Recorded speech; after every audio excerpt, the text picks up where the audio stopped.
గౌరవ ముఖ్యమంత్రి గారు.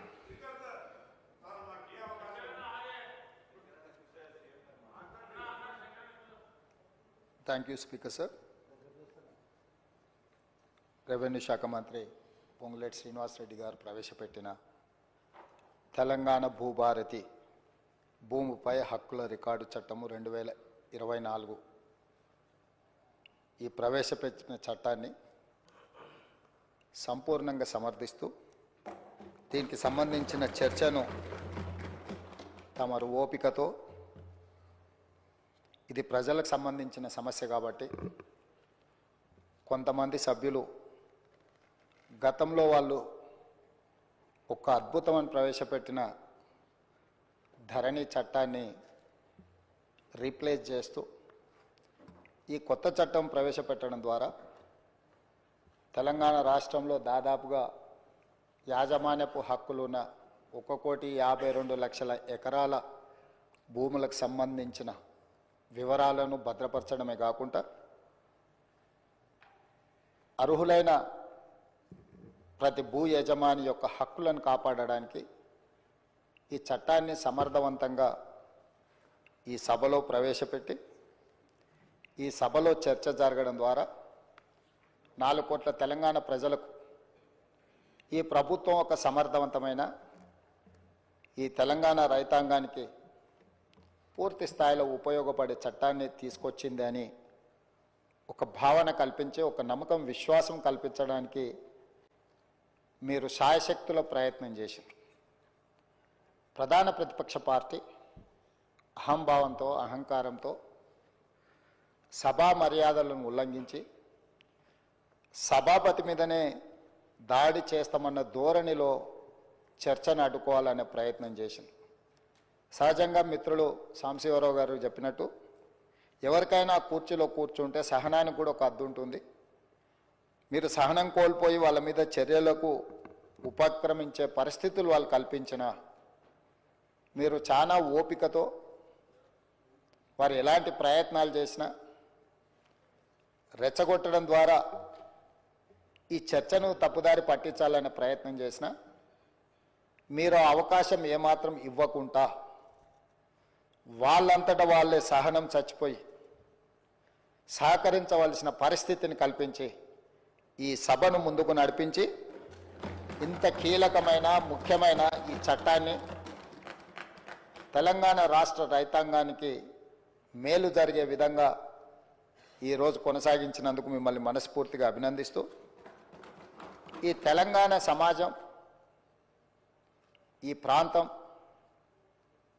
ప్రతి సమస్య భూమి చుట్టూతోనే ముడిపడి ఉన్నది. ఆనాడు ప్రధానంగా కమ్యూనిస్టు సోదరులు రావి నారాయణ రెడ్డి గారు కావచ్చు, ఆరుట్ల కమలాదేవి గారు కావచ్చు, మల్లు స్వరాజ్యం గారు కావచ్చు, భీమిరెడ్డి నరసింహారెడ్డి గారు కావచ్చు, ధర్మ భిక్షం కావచ్చు, సరే ఆరుట్ల కమలాదేవి, ఆరుట్ల రామచంద్రారెడ్డి గారు,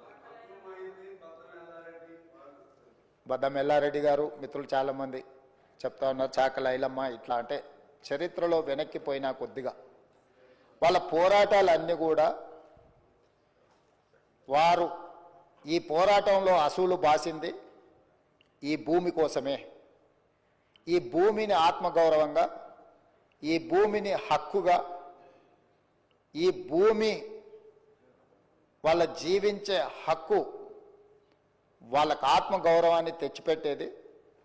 దీని మీద కొంతమంది ఆధిపత్యం చెలాయించి అధికారంతో, అహంకారంతో ఆధిపత్యాన్ని నిలబెట్టుకోవాలని రకరకాల దాడులు చేసి వాళ్ళను నియంత్రించి, నిర్బంధించి, వాళ్ళను భౌతికంగా అంతమొందించి అధికారాన్ని నిలబెట్టుకోవాలని చూస్తే, ఆనాడు తొడ్డి కొమరయ్య నుంచి దుడ్డుకర్రల సంఘం పెట్టి ఈ భూమిని కాపాడుకునే ప్రయత్నంలో వాళ్ళు విజయం సాధించిండ్రు.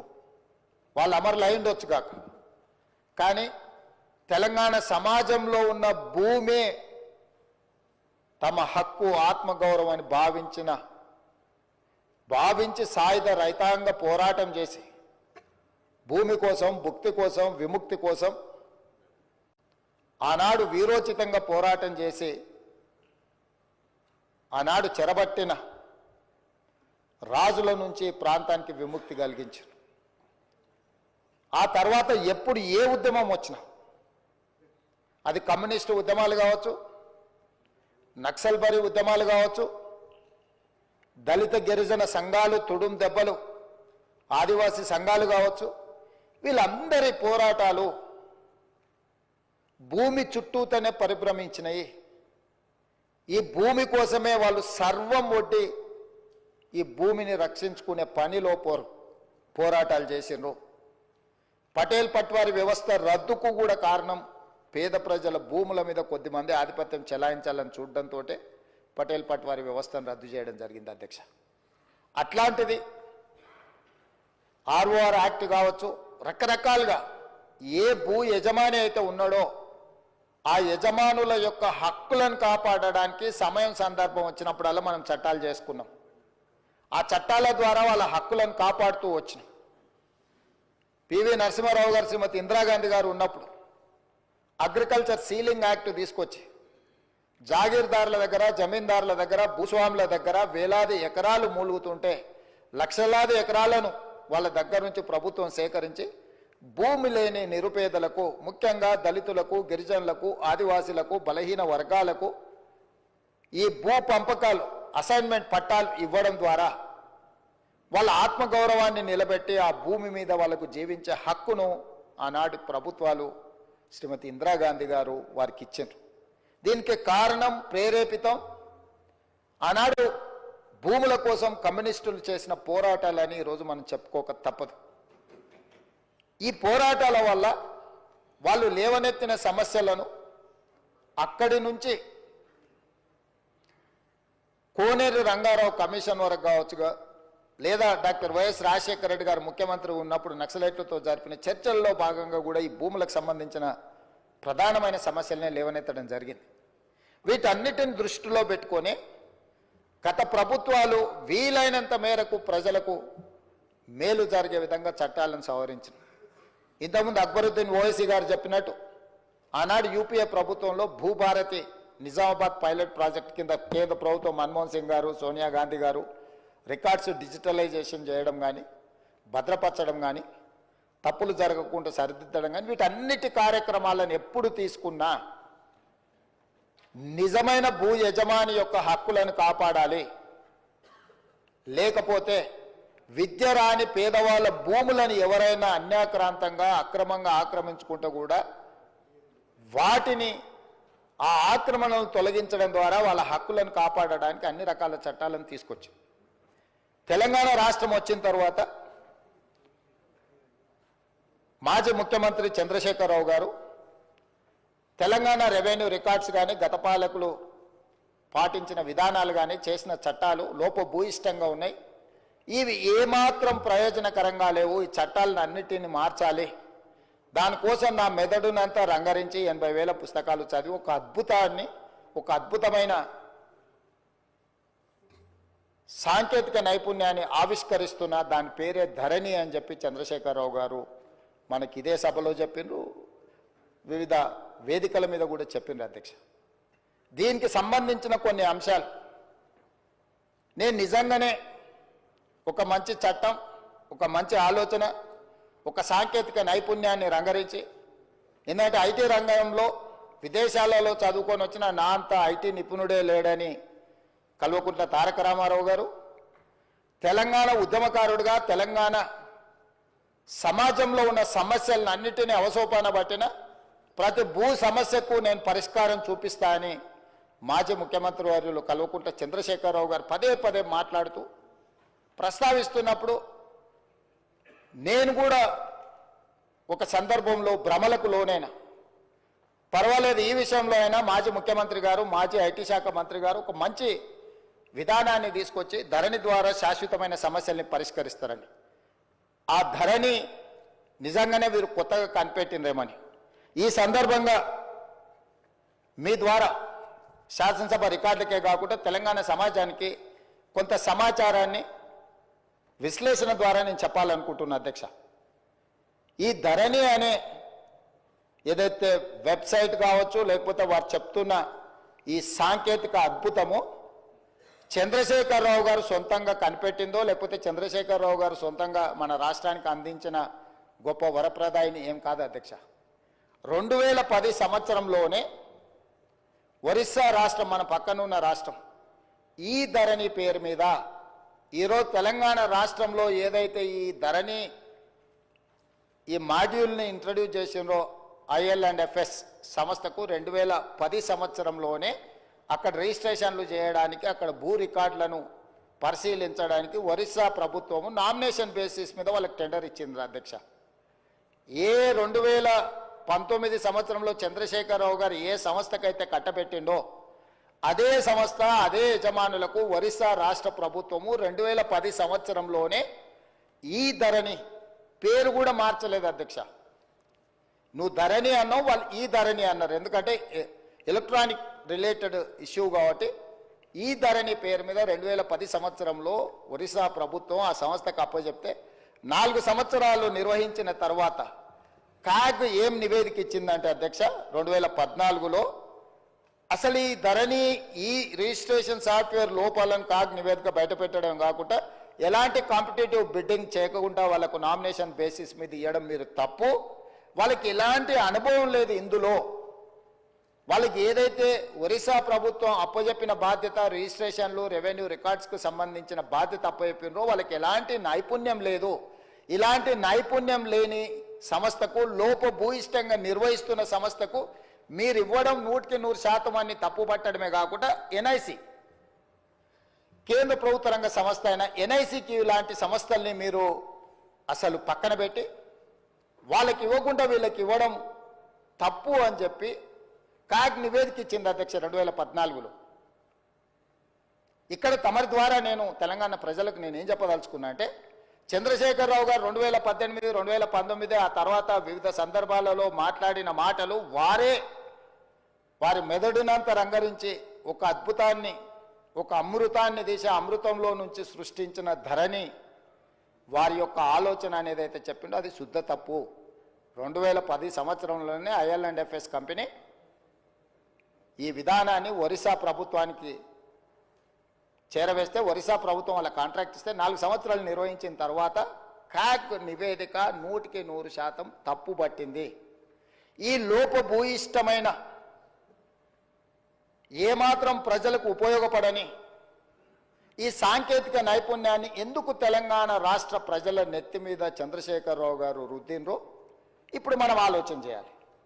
అంటే ఒక రాష్ట్రము 4 సంవత్సరాలు ఈ ప్రయోగం చేసి, ప్రయోగం ద్వారా సత్ఫలిత సాధించకపోను, దీనివల్ల ప్రయోజనం లేదని కేంద్ర ప్రభుత్వ రంగ సంస్థ అయిన కాగ్, కాంప్ట్రోలర్ ఆడిటర్ జనరల్ తప్పు పట్టిన తర్వాత కూడా చంద్రశేఖరరావు గారు దీన్ని ఎందుకు తెలంగాణ ప్రజల నెత్తి మీద రుద్దిండో తెలంగాణ ప్రజలకు చెప్పవలసిన బాధ్యత ఈ రాష్ట్ర ముఖ్యమంత్రిగా నా మీద ఉన్నది అధ్యక్ష. ఈ IL&FS కంపెనీ గురించి కొంచెం చర్చించుకోవాలంటే కొంచెం వెనక్కి వెళ్ళాలి అధ్యక్ష. 2011కి వెళ్ళాలి మనం. 2011లో సత్యం కంప్యూటర్ రిలేటెడ్ మేటాస్ అనే సంస్థ, సత్యం రామలింగరాజు గారు ఆనాడు దేశాన్నే కాదు ప్రపంచాన్నే తప్పుదోవ పట్టించి, ప్రపంచం ముందు భారతదేశం యొక్క సంస్థలు మోసాలు చేస్తాయని ఏదైతే కేసు వచ్చిందో 2011 సంవత్సరంలో మన పరువు ప్రతిష్టను మంట గలిపిన సత్యం కంప్యూటర్స్, మేటాస్ ఈ సంస్థలన్నీ కూడా ఆ రోజు రామలింగరాజు గారి కేసులో ఇరుక్కొని జైలుకు పోయి ఆ సంస్థలన్నిటిని కూడా దివాలా తీసే పరిస్థితిలో నుంచి ఈ మేటాస్ అనే సంస్థని IL&FS సేకరించింది అధ్యక్ష. సత్యం రామలింగరాజుకు సంబంధించిన సంస్థల్ని IL&FS అనే సంస్థ 2011 సంవత్సరంలో క్రిమినల్ కేసెస్లో ఇరుక్కొని అందులో ఉన్న సంస్థల్ని IL&FS సంస్థ సేకరించింది. సత్యం రామలింగరాజు గారి కుమారుడు తేజరాజు గారికి సంబంధించిన సంస్థలు IL&FS సేకరించి ఆ రోజు వాళ్ళిద్దరికీ ఒక అనుబంధం ఏర్పడ్డది అధ్యక్ష. ఆ అనుబంధంతో కొనసాగింపులో భాగంగా 2018 సంవత్సరంలో IL&FS సంస్థ గాదె శ్రీధర్ రాజుకు సంబంధించిన ఇంకొక సంస్థ వీళ్ళందరూ జాయింట్ వెంచర్ కింద తెలంగాణ రాష్ట్రం ఇద్దామనుకున్న ధరణి పోర్టల్ టెండర్లో భాగస్వామ్యం తీసుకున్నారు అధ్యక్ష. 2018 సంవత్సరంలో తెలంగాణ రాష్ట్ర ప్రభుత్వం portal development and maintenance and control కోసం 2018లో టెండర్ పిలిచింది అధ్యక్ష. ఈ టెండర్ ప్రక్రియలో భాగంగా IL&FS అదేవిధంగా గాదె శ్రీధర్ రాజుకు చెందిన ఈసెంట్రిక్ అదేవిధంగా విజన్ ఇన్ఫోటెక్ కంపెనీలు సంయుక్తంగా కాంట్రాక్టు సాధించుకున్నాయి. యువరాజుకు అత్యంత సన్నిహితులు ఎవరో తమరికి తెలుసు అధ్యక్ష. యువరాజు వెనకాల ఉండి ముందల గాదె శ్రీధర్ రాజును, గాదె శ్రీధర్ రాజు వెనకాల సత్యం ఆర్ మేటాస్ కంపెనీలను చేపట్టిన IL&FS సంస్థను ముందలబెట్టి టెండర్లో భాగస్వామ్యం చేసి ఆ పని దక్కించుకున్నారు అధ్యక్ష. ఈ 2017 సంవత్సరంలోనే ఈ IL&FS సంస్థ దివాలా తీయడమే కాకుండా క్రిమినల్ కేసులలో వీళ్ళు కూడా ఇరుక్కున్నారు అధ్యక్ష. 2011లో సత్యం కంప్యూటర్స్ కానీ మేటా సంస్థలు కానీ క్రిమినల్ కేసులలో ఇరుక్కొని జైలుకు పోయిన తర్వాత ఆ సంస్థల్ని సేకరించిన IL&FS కూడా 2017లో ఇదే రకమైన కుంభకోణాలలో ఇరుక్కొని ఆ కంపెనీకి సంబంధించిన MD రమేష్ బావా ఆయన జైలుకు పోయిండు, హరిశంకరన్ వైస్ చైర్మన్ ఈయన జైలుకు పోయిండు, రవి పార్థసారథి మాజీ చైర్మన్ ఆయన జైలుకు పోయిండు, రామ్చంద్ కరుణాకర్ అనే డైరెక్టర్ వీళ్ళందరూ కూడా వేలాది కోట్ల రూపాయల కుంభకోణాలకు పాల్పడి ఆ కుంభకోణాలు అన్ని కూడా దొరికిపోయి వీళ్ళందరూ జైలుకు పోయినారు అధ్యక్ష. ఇది ఎప్పుడు 2017 సంవత్సరానికే జరిగిపోయింది అధ్యక్ష. ఎప్పుడు కూడా రాష్ట్ర ప్రభుత్వాలు కేంద్ర ప్రభుత్వాలు ఏదైనా ఒక సంస్థ క్రిమినల్ నేరాలలో పాల్గొని ఆర్థిక నేరాలలో పాల్గొని జైలు శిక్షలో లేకపోతే ఆ సంస్థల మీద ఆరోపణలు ఉన్నప్పుడు ఆ సంస్థలను టెండర్లలో పాల్గొనకుండా నిషేధించే విధానం మన రాష్ట్రంలో మన దేశంలో కొనసాగుతుంది. అయినా తెలంగాణ రాష్ట్ర ప్రభుత్వం చంద్రశేఖరరావు గారి ప్రభుత్వము ఈ IL&FSను లేకపోతే ఈసెంట్రిక్ లేదా విజన్ ఇన్ఫోటెక్ ఏదైతే జాయింట్ వెంచర్తో టెండర్ వేసిందో వీళ్ళని నిషేధించలేదు అధ్యక్ష. వీళ్ళకి టెండర్ కట్టబెట్టి ఈరోజు తెలంగాణ రాష్ట్రంలో ఉండే 1,52,00,000 ఎకరాలకు సంబంధించిన లక్షలాది మంది రైతుల యొక్క భూముల వివరాలను రిజిస్ట్రేషన్లు చేయడము, డాక్యుమెంట్లు చేయడము, రికార్డులు మెయింటైన్ చేయడము, అన్ని రకాల బాధ్యతలను కంప్లీట్గా ఈ సంస్థకు అప్పచెప్పారు అధ్యక్ష. ఇక్కడి నుంచే ఇక స్టోరీ మొదలైంది అధ్యక్ష. అసలైన స్టోరీ ఇక్కడ ఉన్నది. టెండర్ దక్కించుకున్న IL&FS సంస్థ పేరు మార్చింది అధ్యక్ష. టెండర్ అగ్రిమెంట్ అయిన తర్వాత టెరాసిస్ టెక్నాలజీస్ లిమిటెడ్ అని సబ్సిడరీ యూనిట్ కిందకి అగ్రిమెంట్ తీసుకొచ్చారు అధ్యక్ష. టెండర్ పాల్గొన్నప్పుడు ఒక పేరు మీద ఉండి టెండర్లో వాళ్ళ కాంట్రాక్ట్ వచ్చిన తర్వాత దాని పేరు మార్చింది అధ్యక్ష. ఒకవేళ పేరు మార్చిన మనుషులకు కూడా చట్టంలో ప్రొవిజన్ ఉంది అధ్యక్ష పేర్లు మార్చుకోవడానికి. ఒకవేళ మన పేరు నచ్చకపోతే కూడా ఒక గెజెట్ నోటిఫికేషన్ ఇచ్చి ఒక విధానంలో ఉంది. కంపెనీస్ యాక్ట్లో కూడా ఒకవేళ సేమ్ కంపెనీ ఒకవేళ పేరు మార్చుకున్నా తప్పలేదు అధ్యక్ష, పేరు మార్చుకోవచ్చు. ఇక్కడ పేరు మార్చుకున్నది అధ్యక్ష. పేరు మార్చుకున్నాకనే తతంగం మొదలైంది అధ్యక్ష. ఈ టెరాసిస్ టెక్నాలజీస్ లిమిటెడ్ అనే IL&FS సబ్సిడరీ యూనిట్ పేరు మారిన తర్వాత ఇందులోకి ఫాల్కన్ SG అనే ఒక ఫిలిపిన్ కంపెనీ దీంట్లో 52% ఒకసారి 28/10/2021 99% ఇందులో షేర్స్ మొత్తం ఈ కంపెనీ కొనేసింది అధ్యక్ష. ఫాల్కన్ SG అనే ఫిలిపిన్ కంపెనీ. ఈ కంపెనీ కొన్న తర్వాత ఇది ఇక్కడ ఆగింది అధ్యక్ష, ఆగలే. ఈ ఫాల్కన్ SG కంపెనీ నుంచి ఫాల్కన్ ఇన్వెస్ట్మెంట్స్ అనే కంపెనీ సింగపూర్ కంపెనీ ఇందులోకి వచ్చింది అధ్యక్ష. ఈ కంపెనీ అంటే ఏదైతే ఫాల్కన్ SG పేరు మీద 99% ఉందో ఆ 99% షేర్ని ఫాల్కన్ ఇన్వెస్ట్మెంట్ అనే సింగపూర్ కంపెనీ దీంట్లోకి వచ్చింది అధ్యక్ష. 1% మిగిలిపోయింది కదా అధ్యక్ష. ఆ 1% గాదె శ్రీధర్ రాజు ఎవరైతే ఉన్నారో ఆ 1% అతను కొన్నాడు అధ్యక్ష. 1% ఈ కంపెనీలో షేర్ కొన్న గాదె శ్రీధర్ రాజు ఈ కంపెనీకి సీఈఓగా మారిండు అధ్యక్ష. అంటే యువరాజు గారి మిత్రులు ఏ రకంగా ఇందులోకి తెర వెనుక నుంచి లోపలికొచ్చి దీన్ని మొత్తం తమ చేతిలోకి ఏ రకంగా తీసుకున్నారో గాదె శ్రీధర్ రాజు గారిని ఈ ఫాల్కన్ ఇన్వెస్ట్మెంట్ ఈ కంపెనీకి ఓనర్ను అంటే సీఈఓని చేసేసి వ్యవహారం మొత్తం గాదె శ్రీధర్ రాజు చేతికి అప్పచెప్పారు అధ్యక్ష. ఇది ఇక్కడ కూడా ఆగిందంటే లేదు అధ్యక్ష. ఫాల్కన్ ఇన్వెస్ట్మెంట్స్ మళ్ళీ వాళ్ళ దగ్గర ఉన్న 99% షేర్లని 100% కింద మొత్తం అంటే మొత్తం వాళ్ళకు ఉన్న మొత్తాన్ని మళ్ళీ అమ్మిండ్రు అధ్యక్ష. దాంట్లోకి ఎవరు వచ్చారు అధ్యక్ష?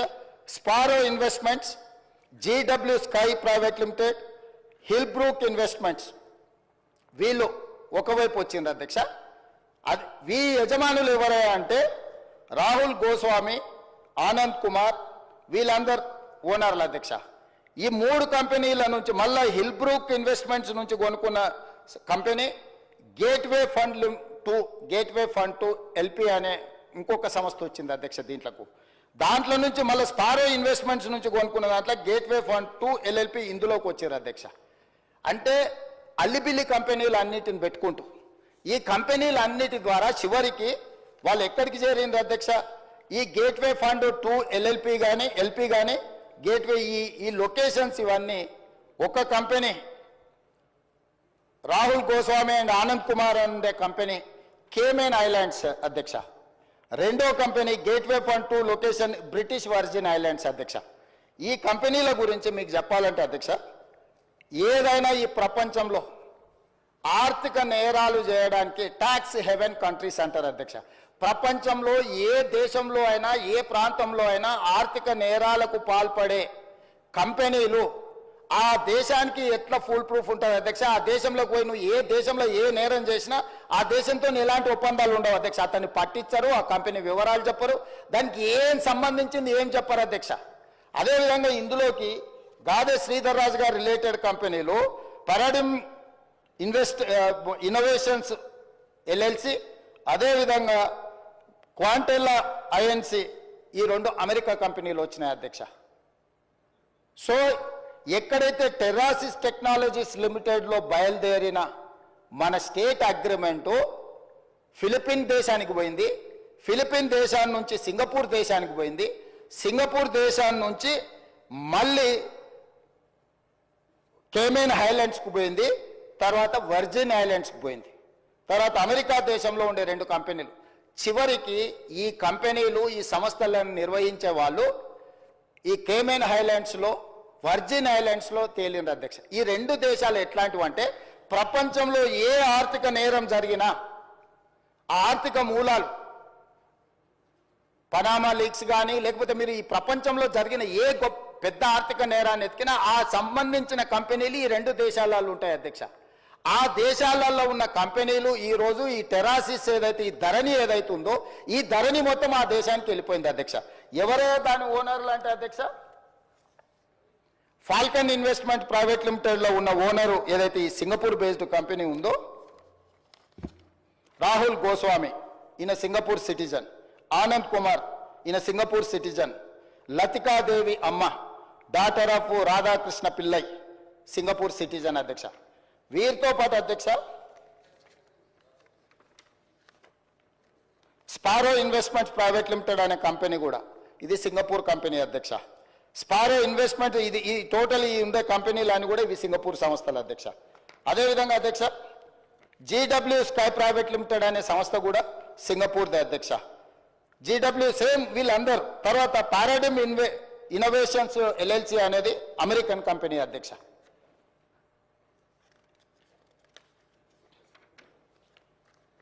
అదేవిధంగా హిల్ బ్రూక్ ఇన్వెస్ట్మెంట్స్ లిమిటెడ్ అనే కంపెనీ పేరు చెప్పిన కదా అధ్యక్ష, వర్జిన్ ఐలాండ్స్ బ్రిటిష్ అధ్యక్ష. అదేవిధంగా క్వాంటెల్లా ఐఎన్సి అని చెప్పిన కదా అధ్యక్ష, ఇది అమెరికా కంపెనీ అధ్యక్ష.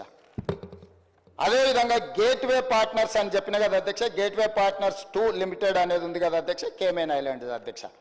అంటే ఈ మొత్తం కంపెనీలు ఈ రోజు నిర్వహిస్తున్న గాదె శ్రీధర్ రాజుతో సహా వీళ్ళెవ్వరూ ఈ దేశ పౌరులు కాదు అధ్యక్ష, ఈ రాష్ట్ర పౌరులే కాదు, ఈ దేశంలో పక్క రాష్ట్ర పౌరులైనా పర్వాలేదు అధ్యక్ష, ఎవ్వరు కూడా ఈరోజు ఈ ధరణి పోర్టల్ నిర్వహిస్తున్న టెరాసిస్ కంపెనీ పేరు మీద మొదలయ్యి మారుకుంటూ పేర్లు మారుకుంటూ సంస్థలు మారుకుంటూ దేశాలు మారుకుంటూ ఈరోజు కేమెన్ ఐలాండ్స్కు బ్రిటిష్ వర్జిన్ ఐలాండ్స్కి ఎక్కడికైతే చేరిందో అవి ప్రపంచంలో ఆర్థిక నేరాలకు సంబంధించిన ట్యాక్స్ హెవెన్ కంట్రీస్ అధ్యక్ష. ఆ దేశంలో నేరం చేసిన ఎవడు పట్టుకోలేడు, ఆ దేశం ఎవరికి వివరాలు ఇయ్యదు. ఈరోజు మన ధరణి పోర్టల్ అనేది ఆ దేశానికి ఆర్థిక నేరాలకు పాల్పడే దేశంలో ఉన్న సంస్థ చేతిలోకి మన తెలంగాణ రాష్ట్ర రైతాంగం యొక్క సంపూర్ణమైన వివరాలు ఈరోజు అక్కడికి వెళ్ళిపోయినాయి అధ్యక్ష. ఇది ఘనత వహించిన 80,000 పుస్తకాలు చదివిన తన మెదడంతా రంగరించి తయారు చేసిన అమెరికాకి వెళ్ళి ఐటీలో లక్షల కోట్ల రూపాయలు సంపాదించే ఉద్యోగాన్ని వదులుకొని తెలంగాణను ఉద్ధరిద్దామని వచ్చేసిన the great IT and industries minister mister Kalvakuntla Taraka Ramarao గారి నేతృత్వంలో పిలిచిన ఈ టెండర్ ఏ సంస్థ పిలిచింది అధ్యక్ష? TSTS, Telangana state technology center ఆ సర్వీసెస్. అది ఎవరి ఆధ్వర్యంలో? ఐటీ మినిస్టర్ ఆధ్వర్యంలో ఉంటుంది అధ్యక్ష. రెవెన్యూ డిపార్ట్మెంట్కు సంబంధించిన వ్యవస్థను నిర్వహించడానికి టెండర్ పిలవడానికి టీఎస్టీఎస్కి ఇస్తే టీఎస్టీఎస్ టెండర్ పిలిచి ఆ శాఖ మంత్రి కేటీఆర్ గారు ఈరోజు వీళ్ళందరూ ఇప్పుడు నేను చదివి వినిపించిన వాళ్ళు గాదే శ్రీధర్ రాజు, రాహుల్ గోస్వామి, ఆనంద్ కుమార్ ఇట్లాంటి విదేశీ పౌరులు విదేశీ సంస్థల చేతుల్లో ఉన్న కంపెనీలో ధరణి పోర్టల్ పెట్టడంతో పూర్తిగా భద్రంగా ఎవరికి తెలియకుండా ఇదొక కాంట్రాక్చువల్ అగ్రిమెంట్ అధ్యక్ష. రెవెన్యూ డిపార్ట్మెంట్కు భూ యజమాని అయిన నాకు మా ఇద్దరికి సంబంధించిన వ్యవహారం అధ్యక్ష. రెవెన్యూ డిపార్ట్మెంట్లో CCLA దగ్గర నా వివరాలు ఉండాలి. నాకు ఆ సంస్థ రెవెన్యూ శాఖకు మాత్రమే సంబంధం ఇది అధ్యక్ష. నాకు ఇచ్చే పాస్బుక్ అయినా నాకు ఇచ్చే ఏ కాగితమైనా పహానీ అయినా ఏదైనా రెవెన్యూ శాఖలో నిర్వహించి రెవెన్యూ శాఖకు సంబంధించిన ప్రభుత్వ అధికారులకు నాకు మధ్యలో ఉన్న ఒప్పందాన్ని ఈరోజు ఒక డిజిటల్ వెబ్సైట్ను నిర్వహించే నెపం మీద ఈ రాష్ట్రంలో ఉన్న అందరి సమాచారాన్ని తీసుకెళ్లి 2020 అక్టోబర్ వీరు మొదలుపెట్టింది నా నియోజకవర్గంలో అధ్యక్ష. ఈ ధరణి పోర్టల్ని ఆనాడు నేను పార్లమెంట్ సభ్యుడిగా బాధ్యత వహిస్తున్న మల్కాజ్గిరి పార్లమెంటు నియోజకవర్గంలో అక్టోబర్ 29, 2020 నాడు మూడుచింతలపల్లిలో ధరణి పోర్టల్ని మొట్టమొదట చంద్రశేఖరరావు గారు ప్రారంభించారు అధ్యక్ష. ఆ రోజు నుంచి ఈ రోజు వరకు ఈ ధరణికి సంబంధించిన వివరాలను ధరణి పోర్టల్ నిర్వహణ, మన భూములు, మన లావాదేవీలు, మన భూములకు సంబంధించిన సంపూర్ణ సమాచారము ఈరోజు ట్యాక్స్ హెవెన్ కంట్రీస్లో ఉన్న వ్యక్తులు ఈ దేశ పౌరులుగాని వాళ్ళ చేతుల గాదే శ్రీధర్ రాజు చేతిలో, రాహుల్ గోస్వామి చేతిలో, ఆనంద్ కుమార్ చేతిలో, లకితా దేవమ్మ చేతిలోకి వెళ్ళిపోయింది అధ్యక్ష.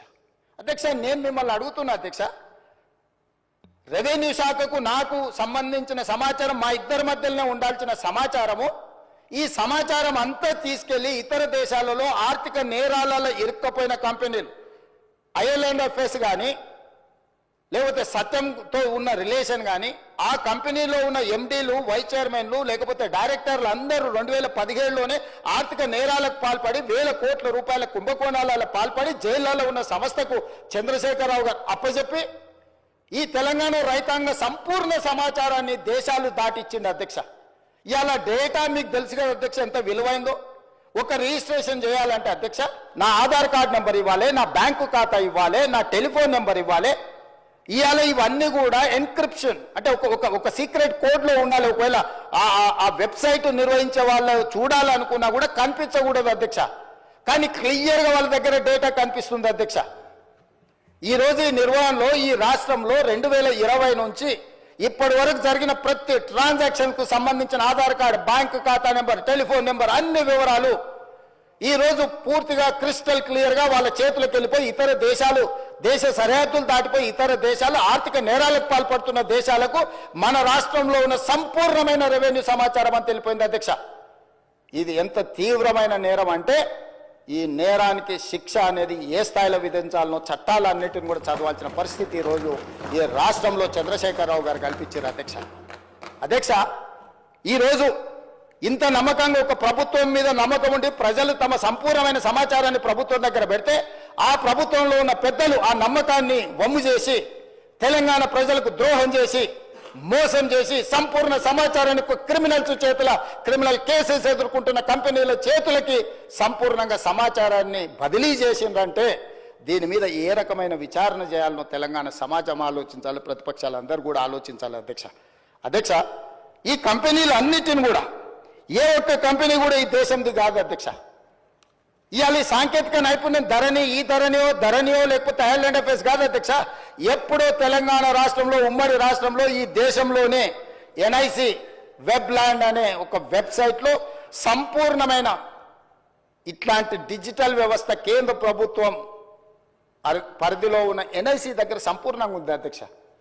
ఇవాళ గుడ్ గవర్నెన్స్ మన దగ్గర ఉంది అధ్యక్ష. మనం లక్షలాది రాష్ట్రాల దేశాల పరీక్షలు మనం నిర్వహిస్తున్నాం అధ్యక్ష. మరి చెన్నారెడ్డి మానవ వనరుల విభాగంలో అద్భుతమైన సాంకేతిక నైపుణ్యం ఉన్న వ్యవస్థ మొత్తం మన ప్రభుత్వంలో ఉంది అధ్యక్ష. మనమే ఇతర దేశాలకు ఆదర్శంగా ఉండేటట్టు, ఇతర రాష్ట్రాలకు ఆదర్శంగా ఉండేటట్టు మనం తీసుకున్న నిర్ణయాలను ఈరోజు పక్కదో పట్టించి కేంద్ర ప్రభుత్వ రంగ సంస్థ అయిన ఎన్ఐసికి కూడా ఇవ్వకుండా గాదే శ్రీధర్ రాజుకు ఈరోజు అప్పచెప్పడం ద్వారా మన సంపూర్ణమైన సమాచారాన్ని ఇతర దేశాలకు పంపించారు అధ్యక్ష. అందుకే నేను అడుగుతున్నా అధ్యక్ష, టెరాసిస్తో మొదలైన ఈ లావాదేవీ టెండర్లో సక్సెస్ అయిన IL&FS సంస్థ నుంచి ఫాల్కన్ ఎడ్జీ సింగపూర్ కంపెనీకి ఎట్లా పోయింది, ఫిలిపిన్ కంపెనీకి ఎట్లా పోయింది, అక్కడ నుంచి ఫాల్కన్ ఇన్వెస్ట్మెంట్స్కి ఎట్లా పోయింది, అక్కడ నుంచి స్పారో ఇన్వెస్ట్మెంట్స్కి ఎట్లా పోయింది, అక్కడ నుంచి JW స్కై ప్రైవేట్ లిమిటెడ్కి ఎట్లా పోయింది, అక్కడ నుంచి గేట్వే ఫండ్ 2LPకి ఎట్లా పోయింది, అదేవిధంగా హిల్బ్రూక్ ఇన్వెస్ట్మెంట్ సంస్థకి ఎట్లా పోయింది, అదేవిధంగా పారాడిమ్ ఇన్నోవేషన్స్ LLCకి ఎట్లా పోయింది, అదేవిధంగా క్వాంటెల్ INCకి ఎట్లా పోయింది. ఇవన్నీ సంస్థలు ట్యాక్స్ 7 కంట్రీస్ అయిన ఈరోజు కేమెన్ ఐలాండ్స్ కానీ లేకపోతే బ్రిటిష్ ఐలాండ్స్ కానీ ఈ సమాచారం చేరిన తర్వాత ఇంకా అద్భుతమైన ఎన్నికల ముందు చంద్రశేఖరరావు గారు వాదించడమే కాకుండా మేము దీన్ని మార్పు తీసుకొస్తాము అని చెప్తే మమ్మల్ని అందరినీ కూడా బంగాళాఖాతంలో వేయమని వారు తిట్టిండ్రు అధ్యక్ష. అసలు వారు ఒంటి కాళ్ళ మీద ఎగురుతున్నప్పుడు నేను ఆశ్చర్యపోయినా. ఆయన ఎలక్షన్లో ఆయన మేనిఫెస్టో చెప్పుకున్నా, ఆయన ప్రజలకు ఏమైనా చెప్పుకుంటాడు. మా ఎలక్షన్లో మేము ఏం విధి విధానాలతో ప్రజలకు ఒక మంచి పారదర్శకమైన పరిపాలన అందిస్తాం మేము చెప్పినాం. మా మీద కోపము, కారణము, ఆవేశము, వారు ఆవేశంతో ఊగిపోతుంటే ఉపన్యాసాలలో నాకు అర్థం కాలేదు అధ్యక్ష. కొంత ఈరోజు ప్రభుత్వంలోకి వచ్చిన తర్వాత పరిశీలించిన తర్వాత ఎన్ని ప్రభుత్వ భూములు, అది దేవాదాయ భూములు కావచ్చు, లేకపోతే భూదాన్ భూములు కావచ్చు, లేకపోతే ప్రైవేట్ భూముల యజమానుల పేర్లు మార్చే విషయంలో కావచ్చు, వాళ్ళు చేసిన అరాచకం, దురాగతం, దుర్మార్గం ఏ స్థాయిలో ఉంది అని అంటే ఇంకా మనం చెప్పలేనంత స్థాయికి ఈరోజు ఇది చేరింది అధ్యక్ష. అందుకే దానికి ఉదాహరణ కింద నేను చెప్పదలుచుకున్న అధ్యక్ష ఒక 2-3 ఉదాహరణలు. ఏ చట్టం అయితే ఈ టెండర్ అగ్రిమెంట్ ప్రకారం అధ్యక్ష, ఈ టెరాసిస్ కాంట్రాక్ట్ అగ్రిమెంట్ అధ్యక్ష 9.20 అగ్రిమెంట్ క్లాజ్లో ఉన్నది అధ్యక్ష. ద ఐఏ అంటే implementing agency should to be the best of his efforts, avoid any change in the organization structure proposed for execution of this contract or replacement of any manpower resource appointed. If the same is however unavoidable, IA shall promptly inform the purchaser in writing and the same shall require subsequent approval by the purchaser. ఇందులో ఇలాంటి మార్పులు చేర్పులు చేయాలన్నా, యజమానులు మారాలన్నా, పనిచేసే స్థలం మారాలన్నా ప్రభుత్వం ముందస్తు అనుమతి తీసుకోవాలని స్పష్టంగా ఈ అగ్రిమెంట్లో ఉంది. 9.20లో ఎలాంటి ప్రభుత్వ అనుమతి లేకుండా ఈ రకంగా ట్యాక్స్ 7 కంట్రీస్లో ఉండే సంస్థల్ని ఇతర దేశాలకు సంబంధించిన కంపెనీల చేతికి మన సమాచారం వెళ్ళింది అధ్యక్ష. అదేవిధంగా అధ్యక్ష 9.20.4 sub క్లాజ్లో all manpower resources deployed by the IA అంటే implementing agency అధ్యక్ష for execution of this contract must strictly adhere to the attendance reporting procedures and make their services available as agreed upon for the entire reporting time period at the purchaser's office location. Purchaser ante ikkada revenue department adhyaksha CCLA. IA ante ఈ రోజు Falcon investments ఏదైతే ఉన్నదో లేకపోతే టెరాసిస్ ఉన్నదో implementing agency అదే అధ్యక్ష. Implementing agency తరఫున గాదె శ్రీధర్ రాజు represent చేస్తాడు. పర్చేజర్ కింద CCLA కమిషనరు యాక్ట్ చేస్తాడు అధ్యక్ష. వీళ్ళు ఎవరినైనా ఇందులోకి తేవాలన్నా పర్చేజర్ దగ్గర అనుమతి తీసుకోవాలి ఫస్ట్ పాయింట్. వీళ్ళు ఏ పని చేసినా ఈ సాఫ్ట్వేర్లో కూర్చొని మనం జరుగుతున్న ట్రాన్సాక్షన్స్, మనం జరుగుతున్న రిజిస్ట్రేషన్లు, మనం మెయింటైన్ చేస్తున్న రెవెన్యూ రికార్డ్స్ అన్ని కూడా పర్చేజర్ లొకేషన్లో అంటే ప్రభుత్వ ఆఫీసులో ఉండి పని చేయాలి అధ్యక్ష ఈ అగ్రిమెంట్ ప్రకారం. కానీ అదే కాకుండా అధ్యక్ష 9.20.6 the IA shall provide and deploy at the purchaser's office location for carrying out the work. ఈ రెండు సెక్షన్ల ప్రకారము వాళ్ళు చేస్తున్న పని ఈ టెరాసిస్ అనే సంస్థ రెవెన్యూ శాఖకు సంబంధించిన CCLA ఆఫీస్లో కూర్చొని పనిచేయాలి అధ్యక్ష. కానీ ఈరోజు అధ్యక్ష అధికారుల నుంచి నాకు అందుతున్న సమాచారం తెలంగాణ రాష్ట్రంలో ప్రభుత్వ కార్యాలయంలో లేదు, బయట ఉన్నది. పక్క రాష్ట్రం నిర్వహించారు, ఢిల్లీని గుర్గావ్ నుంచి నిర్వహించారు, ఈశాన్య రాష్ట్రాల నుంచి నిర్వహించారు. ఇన్ని ప్రాంతాల నుంచి ఈ రోజు భద్రంగా ఉండాల్సిన నా యొక్క సంపూర్ణమైన సమాచారము నాకు ఈ తెలంగాణ ప్రభుత్వం మీద ఉన్న నమ్మకంతో నా భూములకు సంబంధించిన పూర్తి వివరాలను ప్రభుత్వం దగ్గర పెడితే ఆ ప్రభుత్వము ఆనాటి ముఖ్యమంత్రి సంపూర్ణ సమాచారాన్ని ప్రైవేట్ కంపెనీలకు, ప్రైవేటు వ్యక్తులకు, ఈ రాష్ట్రంలో కానోళ్లను, ఈ దేశంలో కానోళ్లను, ఈ దేశంలో లేని కంపెనీలకు, ఈ దేశ పౌరులు కానోళ్లకు అప్పచెప్పి ఈ రోజు ఈ రాష్ట్ర ప్రజల యొక్క నమ్మకాన్ని, విశ్వాసాన్ని కూనీ చేయడమే కాకుండా ఆర్థిక నేరాలకు పాల్పడ్డాడు అధ్యక్ష. దానికోసం ఎంత కఠినంగా వీళ్ళ పట్ల ప్రభుత్వాలు వ్యవహరించాల్సిన అవసరం ఉన్నది అధ్యక్ష.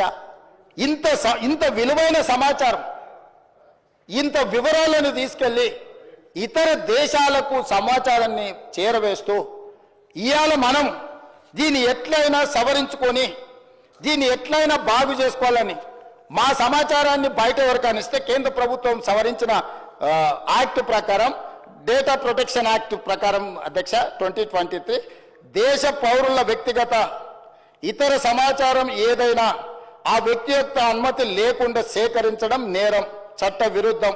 అలా సేకరించిన డేటాను చట్టబద్ధంగా ఆ చట్టంలో చెప్పిన వ్యక్తి ప్రకారమే వినియోగించాలి. ప్రభుత్వానికి ప్రజల మధ్య ఉండాల్సిన విశ్వసనీయత లేకుండా నిబంధనలను ఉల్లంఘించారు. Violation of fiduciary relationship between government and citizen. కేంద్ర ప్రభుత్వము వ్యక్తుల సమాచారాన్ని గోప్యంగా ఉంచాలి. వ్యక్తుల సమాచారాన్ని ప్రభుత్వం ఏదైనా పథకం కోసం కానీ ఏదైనా అంశంలో సేకరించినప్పుడు ఆ వ్యక్తి అనుమతి లేకుండా, ఆ వ్యక్తికి తెలవకుండా ఎవరికి ఇవ్వకూడదని మన చట్టాలు చెప్తున్నాయి అధ్యక్ష. మరి ఈరోజు లక్షలాది మంది, కోట్లాది మంది చేసుకున్న రిజిస్ట్రేషన్లు, డాక్యుమెంట్లు, ఆధార్ కార్డు, బ్యాంకు ఖాతాలు, టెలిఫోన్ నెంబర్లు టోటల్గా చంద్రశేఖరరావు గారు, అదేవిధంగా కల్వకుంట్ల తారక రామారావు గారు, వాళ్ళ అనుంగు సహచరులైన గాదె శ్రీధర్ రాజు చేతి ద్వారా రాహుల్ గోస్వామి నుంచి మొదలు పెడితే ఈ రకరకాల వ్యక్తుల చేతులకు ఇతర దేశాలకి సమాచారాన్ని అంత పంపించారు అధ్యక్ష. ఎందుకు ఈరోజు సంవత్సరం మొత్తం సాంకేతిక నిపుణులతో, రాజకీయ పార్టీలతో, రైతు కూలీ సంఘాలతో ప్రతి ఒక్కరితో ఎందుకు చర్చించినాం అధ్యక్ష? ఇంత తీవ్రమైన నేరం జరగడానికి అవకాశం కలిగించిన ధరణి, చంద్రశేఖరరావు, తారక రామారావు గారి విషయంలో ప్రభుత్వం స్పష్టమైన విధానంతో ముందుకు వెళ్ళాలని మా రెవెన్యూ శాఖ మంత్రి గారు కొన్ని వందల మీటింగులు పెట్టింది అధ్యక్ష. ఇది ఆషామాషిగా ఈ చట్టం ఈరోజు సభ ముందుకు రాలేదు అధ్యక్ష. ఈ చట్టం ఈరోజు ఈ సభ ముందుకు వచ్చిందంటే ఎన్నో నిద్రలేని రాత్రులు, కొన్ని వందల గంటలు ఈ అధికారులు, వీళ్ళు, మేమందరం, నా పాత్ర పరిమితమే. వాళ్ళు చేస్తున్న పనిని ప్రోత్సహించడం ముఖ్యమంత్రిగా నేను చేసిన పని. కానీ ఇక్కడ కూర్చున్న అధికారులు కానీ, కమిటీ కానీ, రిటైర్డ్ ఆఫీసర్స్ కానీ, రిలేటెడ్ కన్సర్న్ మినిస్టర్ కానీ వాళ్ళు కొన్ని వందల గంటలు, రోజుల కొద్దీ దీని మీద చర్చించి, దీన్ని క్షుణ్ణంగా పరిశీలించి ఈ భూభారతి 2024 చట్టాన్ని సభలోకి తీసుకొచ్చినాం అధ్యక్ష. ఈ సభలోకి తెచ్చి దీని పట్ల ఒక మంచి చర్చ జరగడం ద్వారా సంపూర్ణమైన విశ్వాసాన్ని ఇవ్వాలి. మేము వచ్చిన తర్వాత వాళ్ళ కాంట్రాక్టు పూర్తి చేసి ఎన్ఐసికి బదిలీ చేసినాం అధ్యక్ష. నిన్నమననే వాళ్ళకి టెండర్ అగ్రిమెంట్ ఉండి బదిలీ చేయని పరిస్థితుల్లో నా తెలిసి ఒక నెల అయినట్టు కేంద్ర ప్రభుత్వానికి సంబంధించిన సంస్థకు ఈ సమాచారాన్ని బదిలీ చేసి ఇవాళ సంస్థ టెరాసిస్ అనే సంస్థ గాదే శ్రీధర్ రాజు ఎన్ఐసికి సహకరిస్తలేడు. ఎందుకంటే ఈ డేటా మొత్తం ట్రాన్స్ఫర్ చేయాలి. ప్రభుత్వ రంగ సంస్థ దాన్ని నిర్వహించాలి అని అంటే తన దగ్గర ఉన్న సమాచారాన్ని మొత్తం ఈ కేంద్ర ప్రభుత్వానికి బదిలీ చేస్తే తప్ప, కేంద్ర ప్రభుత్వ రంగ సంస్థకు బదిలీ చేస్తే తప్ప ఈ రోజు అది నిర్వహించలేని పరిస్థితి. ఎందుకు మేము కొంతకాలం మౌనంగా ఉన్నామంటే ఇప్పుడు ఏ మాత్రం ఇందులో ఏ కేసులో ఇంకే విచారణకు ఆదేశిస్తే ఒక్క టాక్స్ హెవెన్ కంట్రీస్లో కేమెన్ ఐలాండ్స్లో లేకపోతే వర్జీనియా, బ్రిటిష్ వర్జీనియా ఎక్కడో ఉండి ఒక్క క్లిక్ కొడితే మన దగ్గర ఉన్న సమాచారం మొత్తం క్రాష్ అయిపోతుంది అధ్యక్ష. మన దగ్గర ఉండే సర్వర్లు అన్నిటిని కూడా డౌన్ చేస్తే దీన్ని రిపేర్ చేసుకోవడానికి, రిస్టోర్ చేసుకోవడానికి లేదా భవిష్యత్తులో రిజిస్ట్రేషన్లు చేసుకోవాలంటే కూడా అది రోజులు పట్టొచ్చు, నెలలు కూడా పట్టొచ్చు అధ్యక్ష. ఇంత కుట్రపూరితంగా ఒక వ్యక్తి చేతిలో యువరాజు గారిని ఆ రాజులు ఇంప్రెస్ చేసి ఉండొచ్చు. యువరాజు గారికి ఆ రాజులు అత్యంత సన్నిహితులు, కుడి భుజం ఎడం భుజం అయి ఉండొచ్చు. కానీ మనందరి సమాచారాన్ని రాష్ట్ర ప్రభుత్వం పూర్తి వివరాలను ఒక వ్యక్తి చేతిలో పెట్టి రాష్ట్రాలనుగా దేశాల సరిహద్దులు దాటిచ్చి ఏ దేశంలో అయితే ఎలాంటి మనం శిక్షలు, ఎలాంటి నేరగాళ్ళను పట్టుకోవడానికి ఒప్పందం లేని దేశాలకు పంపించారు అధ్యక్ష. నేను ఈరోజు మీకు చెప్తున్నా అధ్యక్ష, పార్లమెంట్ సభ్యుడిగా కొన్ని వందల లెటర్లు రాసిన ఆ దేశాలకు నేను మనుషులను పంపించిన, డేటా సేకరించడానికి డబ్బులు గట్టైనా తీసుకురాపోండి అని యుఎస్ నుంచి నా మిత్రులను ఆ దేశానికి పంపించిన అధ్యక్ష. వాళ్ళు ఇవ్వలేదు.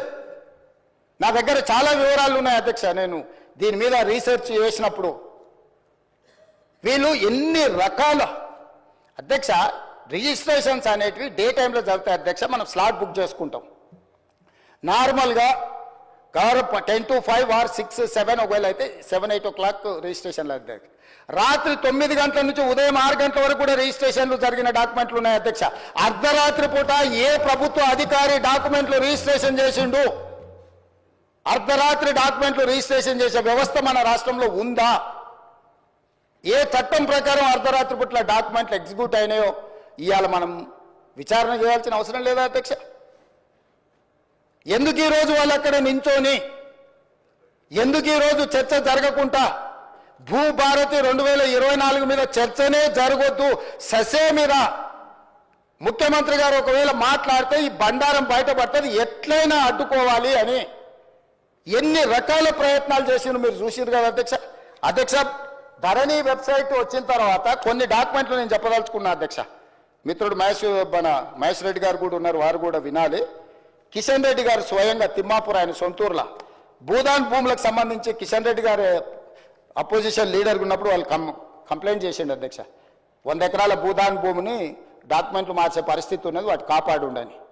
ఈరోజు కేంద్ర మంత్రి అధ్యక్ష కిషన్ రెడ్డి గారు, గతంలో హోంశాఖ మంత్రి అధ్యక్ష, ఆ కిషన్ రెడ్డి గారు ఫిర్యాదు చేసిన భూములను కూడా భూదాన్ భూములను కందుకూరు మండలం తిమ్మాపూర్ గ్రామం కిషన్ రెడ్డి కేంద్ర హోంశాఖ మంత్రిగా ఉన్నప్పుడే ప్రైవేట్ వ్యక్తుల పేర్ల మీద, ప్రైవేటు భూముల పేరు మీద భూదాన్ భూములను మార్చి భూములను అమ్మేసి దాని వెనకాల ఉన్నది ఎవరో తేలాలి అధ్యక్ష. నేను వచ్చిన తర్వాత ఎఫ్ఐఆర్ చేయించిన అధ్యక్ష.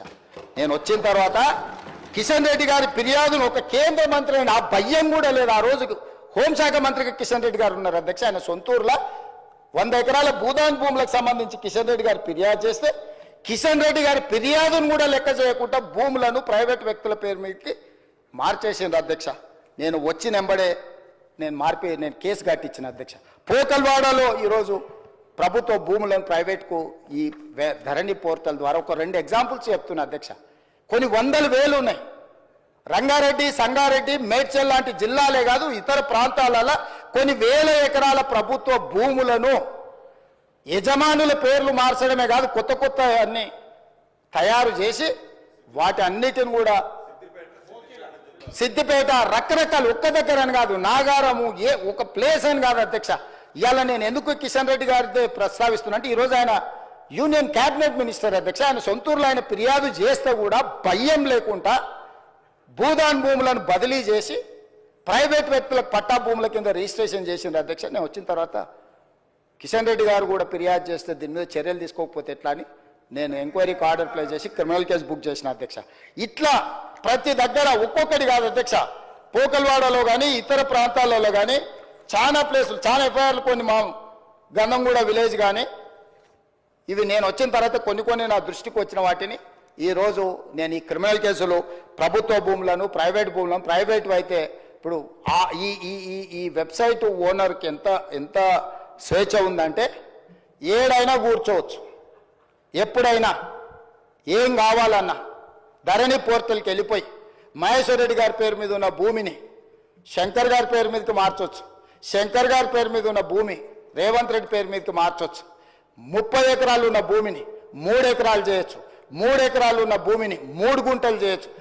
ఏం కావాలన్నా స్వైర విహారం చేసే అధికారం వాళ్ళకిచ్చి, ఆ ప్రైవేట్ ఏజెన్సీలకు ఇచ్చి, ఇవాళ పూర్తిగా రాష్ట్రంలో ఉండే భూమి అంటేనే భయపడేటట్టు, భూమి అంటేనే మాకు ఉంటుందో ఉండదో అనే అభద్రతా భావనలకు నెట్టేసే ధరణి చట్టాన్ని తీసుకొచ్చి ఈరోజు మొత్తం లోపభూయిష్టంగా వీటిని తయారు చేస్తే, గత సంవత్సరం నుంచి చాలామంది మమ్మల్ని అన్నారు, ఇంకెప్పుడు తెస్తారా మీరు, ఎప్పుడు మీరు కొత్త చట్టం తెస్తారా అధ్యక్ష. అవగాహన చేసుకోవడానికి కూడా సమయం కావాలి అధ్యక్ష.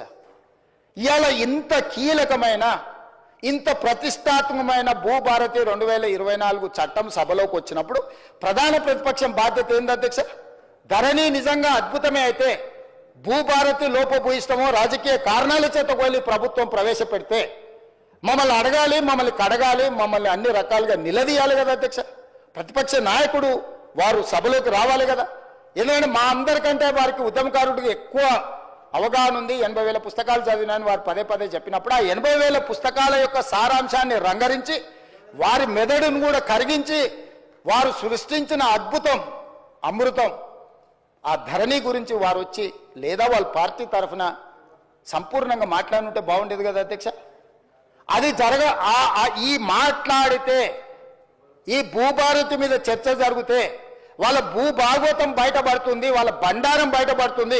మళ్ళీ ఇంకొక కొత్త విచారణలను, కేసులను ఎదుర్కొని జైలుకు వెళ్లాల్సి వస్తుంది. కాబట్టి ఎట్టి పరిస్థితుల్లో ఇది చర్చ జరగొద్దని ఒక తొండి పంచాయతీ తీసుకొచ్చి పెట్టారు అధ్యక్ష.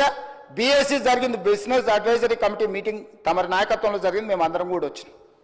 గంటల కొద్దీ మాట్లాడినాం. ఆ రోజు 9 అంశాలతో కూడుకున్న రిప్రజెంటేషన్ వాళ్ళు తీసుకొచ్చి మీకు ఇచ్చిండ్రు అధ్యక్ష. ఈ అంశాల మీద మేము చర్చించాలనుకుంటున్నాం, వీటిని తీసుకెళ్ళండి. 9లో ఈ ఫార్ములా కార్ రేసింగ్ గురించి అడిగినరా అధ్యక్ష? ప్రస్తావన తీసుకొచ్చిరా? పోని వాళ్ళు ఈరోజు ఏమాదం తెచ్చారు, ఎఫ్ఐఆర్ 2 రోజుల కింద అయింది కాబట్టి మాకు ముందు తెలియదు అధ్యక్ష. 2023 డిసెంబర్ నుంచి డిసెంబర్ 7 తారీఖు మా ప్రభుత్వం ఏర్పాటు చేసి నేను బాధ్యత తీసుకున్న రోజు 3-4 రోజుల తర్వాత ఆ ఎఫ్ఈఓ సంబంధించిన ప్రతినిధి నా దగ్గరకు వచ్చి, గతంలో మేము కేటీఆర్తో ఈ రకమైన ఒప్పందాలు చేసుకున్నాం, మాకు లావాదేవీలు ఉన్నాయి, మాకు వ్యవహారం ఉంది, దీన్ని కొనసాగించాలని నా దగ్గరకు వచ్చిన అధ్యక్ష. ఇప్పటి దగ్గర అక్కడ ఫోటో ప్రదర్శిస్తూ అఫీషియల్గా చీఫ్ మినిస్టర్గా నేను అపాయింట్మెంట్ ఇచ్చిన అధ్యక్ష. ఏ సంస్థ అయినా, ఏ వ్యక్తి అయినా ఈ రాష్ట్రంలో పెట్టుబడులు పెట్టుంటే, ఈ రాష్ట్రంలో ఏదైనా అంశం ప్రస్తావించదలుచుకుంటే ఫ్రీగా ప్రజలకు ప్రజా దర్బార్ నిర్వహించిన అధ్యక్ష. ధూల్పేటలో గుడంబ అమ్ముకునేటోడు కావచ్చు, లేదా ఇంకెక్కడైనా ఏదైనా నేరంలో ఇరుక్కున్న ఆరోపణలు ఎదుర్కొంటున్నాడు కావచ్చు, ముఖ్యమంత్రి నా దగ్గర వచ్చి చెప్పుకునే స్వేచ్ఛ ఇచ్చిన అధ్యక్ష. అతను ఎదుర్కొంటున్నది నిజమైన ఆరోపణనేనా, నిజమా కాదా, వాస్తవమా అవాస్తవమా, ఎవరు వచ్చినా చెప్పుకునే స్వేచ్ఛ. నేను నా ఇంటి దగ్గర రోజు వందలాది మంది నేను కలుస్తా అధ్యక్ష. ప్రతిరోజు సెక్రటేరియట్లో మీకు తెలుసు 4 గంటల నుంచి 8 కానీ 9 కానీ ఎన్ని వందల మంది వచ్చినా ప్రతి ఒక్కరిని కలుస్తా, ప్రతి ఒక్కరితో ఫోటో దిగుతా. ఈ ఎఫ్ఈఓ సంస్థకు సంబంధించిన ప్రతినిధి ఈ కార్ రేస్లకు సంబంధించి చర్చించాలంటే నేను అపాయింట్మెంట్ ఇవ్వకుంటే ఎందుకుంటా అధ్యక్ష? ఏముంది అధ్యక్ష? నేను దిగిన ఫోటో అధ్యక్ష, ఆ ఫోటో నేనే దిగిన, వాళ్ళని పిలిచినా నేను. వాళ్ళు వచ్చి కలుస్తామంటే రమ్మన్నా, వచ్చి కలిసిర్రు. కలిసిన తర్వాత ఈ విషయం ప్రస్తావించారు. ఈ విషయం ప్రస్తావిస్తే నేను అడిగిన మాకేం సంబంధమయ్యా, మాకేం సంబంధం, దీంట్లో ప్రభుత్వం ఎందుకు డబ్బులు ఇస్తుందని. లేదు సార్, కేటీఆర్ మేము చీకట్లో మాట్లాడుకున్నాం, అదంతా సెట్ అయిపోయింది సార్, జర్ర మీరు అంటే ఇక వేసేసుకొని వెళ్ళిపోతాం సార్, ఒక 600 కోట్లు జర అని రా సార్ అని వచ్చారు. అనే ముందర ఫస్ట్ అయితే అధికారులను అడుగుదామని చెప్పి ఆయన చెప్పిన తర్వాతనే దీని వెనకాల ఉన్న వ్యవహారం ఏంది అనేది నేను అధికారులను పిలిచి అడిగిన అధ్యక్ష. ఆ ప్రతినిధి వచ్చి నన్ను కలిసి నువ్వు అని అడగకపోతే నా దృష్టికి ఇంత తొందరగా వస్తుండేనో రాకపోతుండో నాకు తెలియదు అధ్యక్ష. నేను ఎందుకు పూర్తి వివరాలు ఇక్కడ చర్చిస్తలేనంటే, ఒకటి ఏసీబీ విచారణ చేస్తుంది, కేసు అయింది. 2 హైకోర్టులో కేటీఆర్ గారు వెళ్ళారు. ఈ 2 శాఖలు నా దగ్గరనే ఉన్నాయి. ఒక శాఖ ఎంఏయుడి హెచ్ఎండిఏ నా దగ్గరనే ఉంది, పోలీస్ శాఖ నా దగ్గరనే ఉంది, విచారణ చేసే శాఖ కూడా నా దగ్గరనే ఉంది. నేను ముఖ్యమంత్రికి సభలో దీంట్లో ఎక్కువ తక్కువ వివరాలు మాట్లాడితే విచారణ అధికారులు దీనికి ప్రభావితానికి లోనయ్యి నా మీద కక్షాపూరితంగా వ్యవహరిస్తుందని తారక రామారావు గారు ఈ అంశాన్ని కోర్టుల అడ్వాంటేజ్ వాడుకుంటాడు అని చెప్పి నేను ఎక్కువ వివరాలు మాట్లాడతలేను అధ్యక్ష. నేను స్పష్టంగా చెప్పదలుచుకున్నా అధ్యక్ష. 2023 డిసెంబర్, నాకు తారీఖు సరిగ్గా గుర్తులేదు, నేను ఆ డేట్లన్నీ తీసిస్తాను. 2023 డిసెంబర్ నుంచి 2024 డిసెంబర్ ఏసీబీ ఎఫ్ఐఆర్ చేసే వరకు క్రొనలాజికల్గా జరిగిన అన్ని వివరాలను తొందరలోనే నేను అందరి ప్రజలకు వివరిస్తా. ఆ సంస్థకు సంబంధించిన ప్రతినిధి నన్ను కలిసి నాకు వాళ్ళు జరిగిన లోపాయకారి ఒప్పందాల గురించి చెప్పి దీన్ని నువ్వు సహకరించాలని అడిగినప్పుడు శాఖ నుంచి సమాచారాన్ని తెప్పించుకొని ఇది తెలంగాణ రాష్ట్ర ప్రజలకు సంబంధించిన సొమ్ము, హైదరాబాద్ నగర అభివృద్ధి కోసం మాత్రమే వాడాలి, కొద్దిమంది తోసుకుంటే కుదరదు అని చెప్పి దాన్ని వివిధ సందర్భాలలో అధికారుల నుంచి సమాచారాన్ని సేకరించి అధికారులకు పై అధికారులు నోటీసులు ఇచ్చి వాళ్ళు ఇచ్చిన రిప్లైల ఆధారంగా దాన్ని విచారణ చేపట్టాలి అని చెప్పి ఈరోజు ఫిర్యాదు చేసినాం అధ్యక్ష. సంవత్సరం నుంచి నానుతున్న సబ్జెక్టు, సంవత్సరం నుంచి పత్రికలలో రాస్తున్న సబ్జెక్టు, సంవత్సరం నుంచి టీవీలలో పేపర్లలో చర్చ జరుగుతున్న సబ్జెక్టు. 4 సమావేశాలు జరిగినాయి అధ్యక్ష. మన ప్రభుత్వం వచ్చినాక తమరి నేతృత్వంలోని తమరు స్పీకర్ అయిన తర్వాత ఈ శాసనసభ సమావేశం ఒక్కసారి కాదు 4 సార్లు జరిగింది అధ్యక్ష. ఇది 4వ సమావేశం. 4 సమావేశాలలో ఏ రోజైనా ఫార్ములా ఈ రేస్ గురించి బీఆర్ఎస్ ఎప్పుడైనా మాట్లాడిందా అధ్యక్ష? ప్రపంచంలో ఉండే చంద్రమండలంలో ఉండే ధూళి దుమ్ము గురించి అనకాపల్లి నుంచి అమలాపురం నుంచి అమెరికా వరకు కేటీఆర్ గారు అన్ని విషయాలు మాట్లాడిండు. ట్విట్టర్ పిట్ట రోజు విషయాలను ప్రస్తావించిన ఏ రోజు అన్నా ఈ ట్విట్టర్ పిట్ట ఈ ఫార్ములా ఈ రేస్ గురించి ఎప్పుడైనా మాట్లాడిండు అధ్యక్ష? ఇవాళ నిన్న సాయంత్రం నుంచి ఎట్టి పరిస్థితుల్లో చర్చ జరగాల్సిందే, ఈ సభను నడవనీయం. ఏంటి అధ్యక్ష దురహంకారం? 2023 డిసెంబర్లో ఓడించి అధికారంలోకి వెళ్ళి దించారు.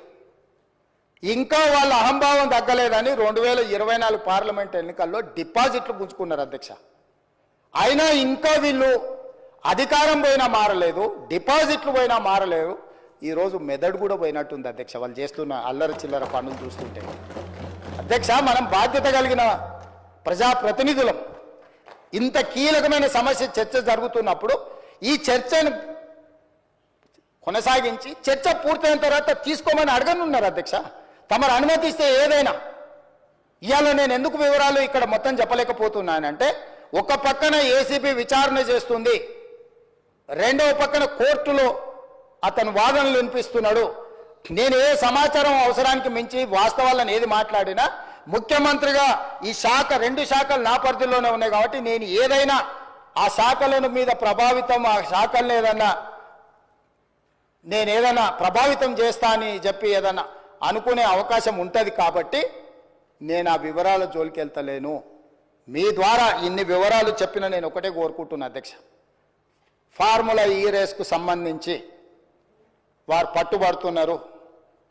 ఒకసారి అధికారులతో ఒకసారి కోర్టులో పరిస్థితులను అంచనా వేసుకున్నాక మీరెప్పుడు పిలిస్తప్పుడు ఇక్కడైనా ఎక్కడైనా ఒకవేళ వాళ్ళకి శాసనసభలో చర్చించడానికి వాళ్ళకు ఒకవేళ ఏమైనా ఇబ్బందులు ఉంటే వాళ్ళ పార్టీ ఆఫీస్కి అయినా కూడా వస్తాం అధ్యక్ష, మాకేం అభ్యంతరం లేదు.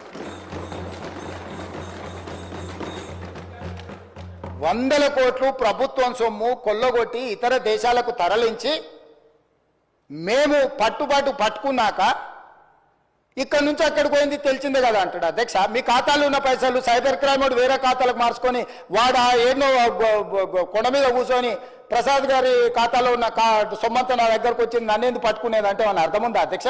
హెచ్ఎండిఏ ఖాతాలో ఉండాల్సిన కోట్ల రూపాయలు లండన్లో ఏదో కంపెనీకి మార్చి ఆ లండన్ కంపెనీ వెనకాల నీకేం లాలుచుందో చెప్పకుండా ముందు ట్రైపార్టీ అగ్రిమెంట్ ఉన్నదాన్ని బైపార్టీ అగ్రిమెంట్ చేసి బైపార్టీ అగ్రిమెంట్ల ఎన్నికల నిబంధనలను ఉల్లంఘించి రాష్ట్ర ప్రభుత్వ విధి విధానాలను ఉల్లంఘించి అన్ని రకాలుగా కోట్ల రూపాయలు అధ్యక్ష 55 కోట్లు అంటుండు అధ్యక్ష వీళ్ళు చేసుకున్నది 600 కోట్లు ఎన్నికే 55 కోట్లు ఇవ్వగానే నేను పట్టుకున్నా అధ్యక్ష 55 కోట్లు ఇవ్వగానే నేను పట్టుకున్నా కాబట్టి 500 కోట్లు మిగిలిపోయినాయి అధ్యక్ష లేకపోతే నేను జర్ర ఆయన వచ్చిండు కదా చెప్పిన కదా అధ్యక్ష జర్ర అని అయిపోతుందని నేను జర్ర అంటే 600 పోతుండే అధ్యక్ష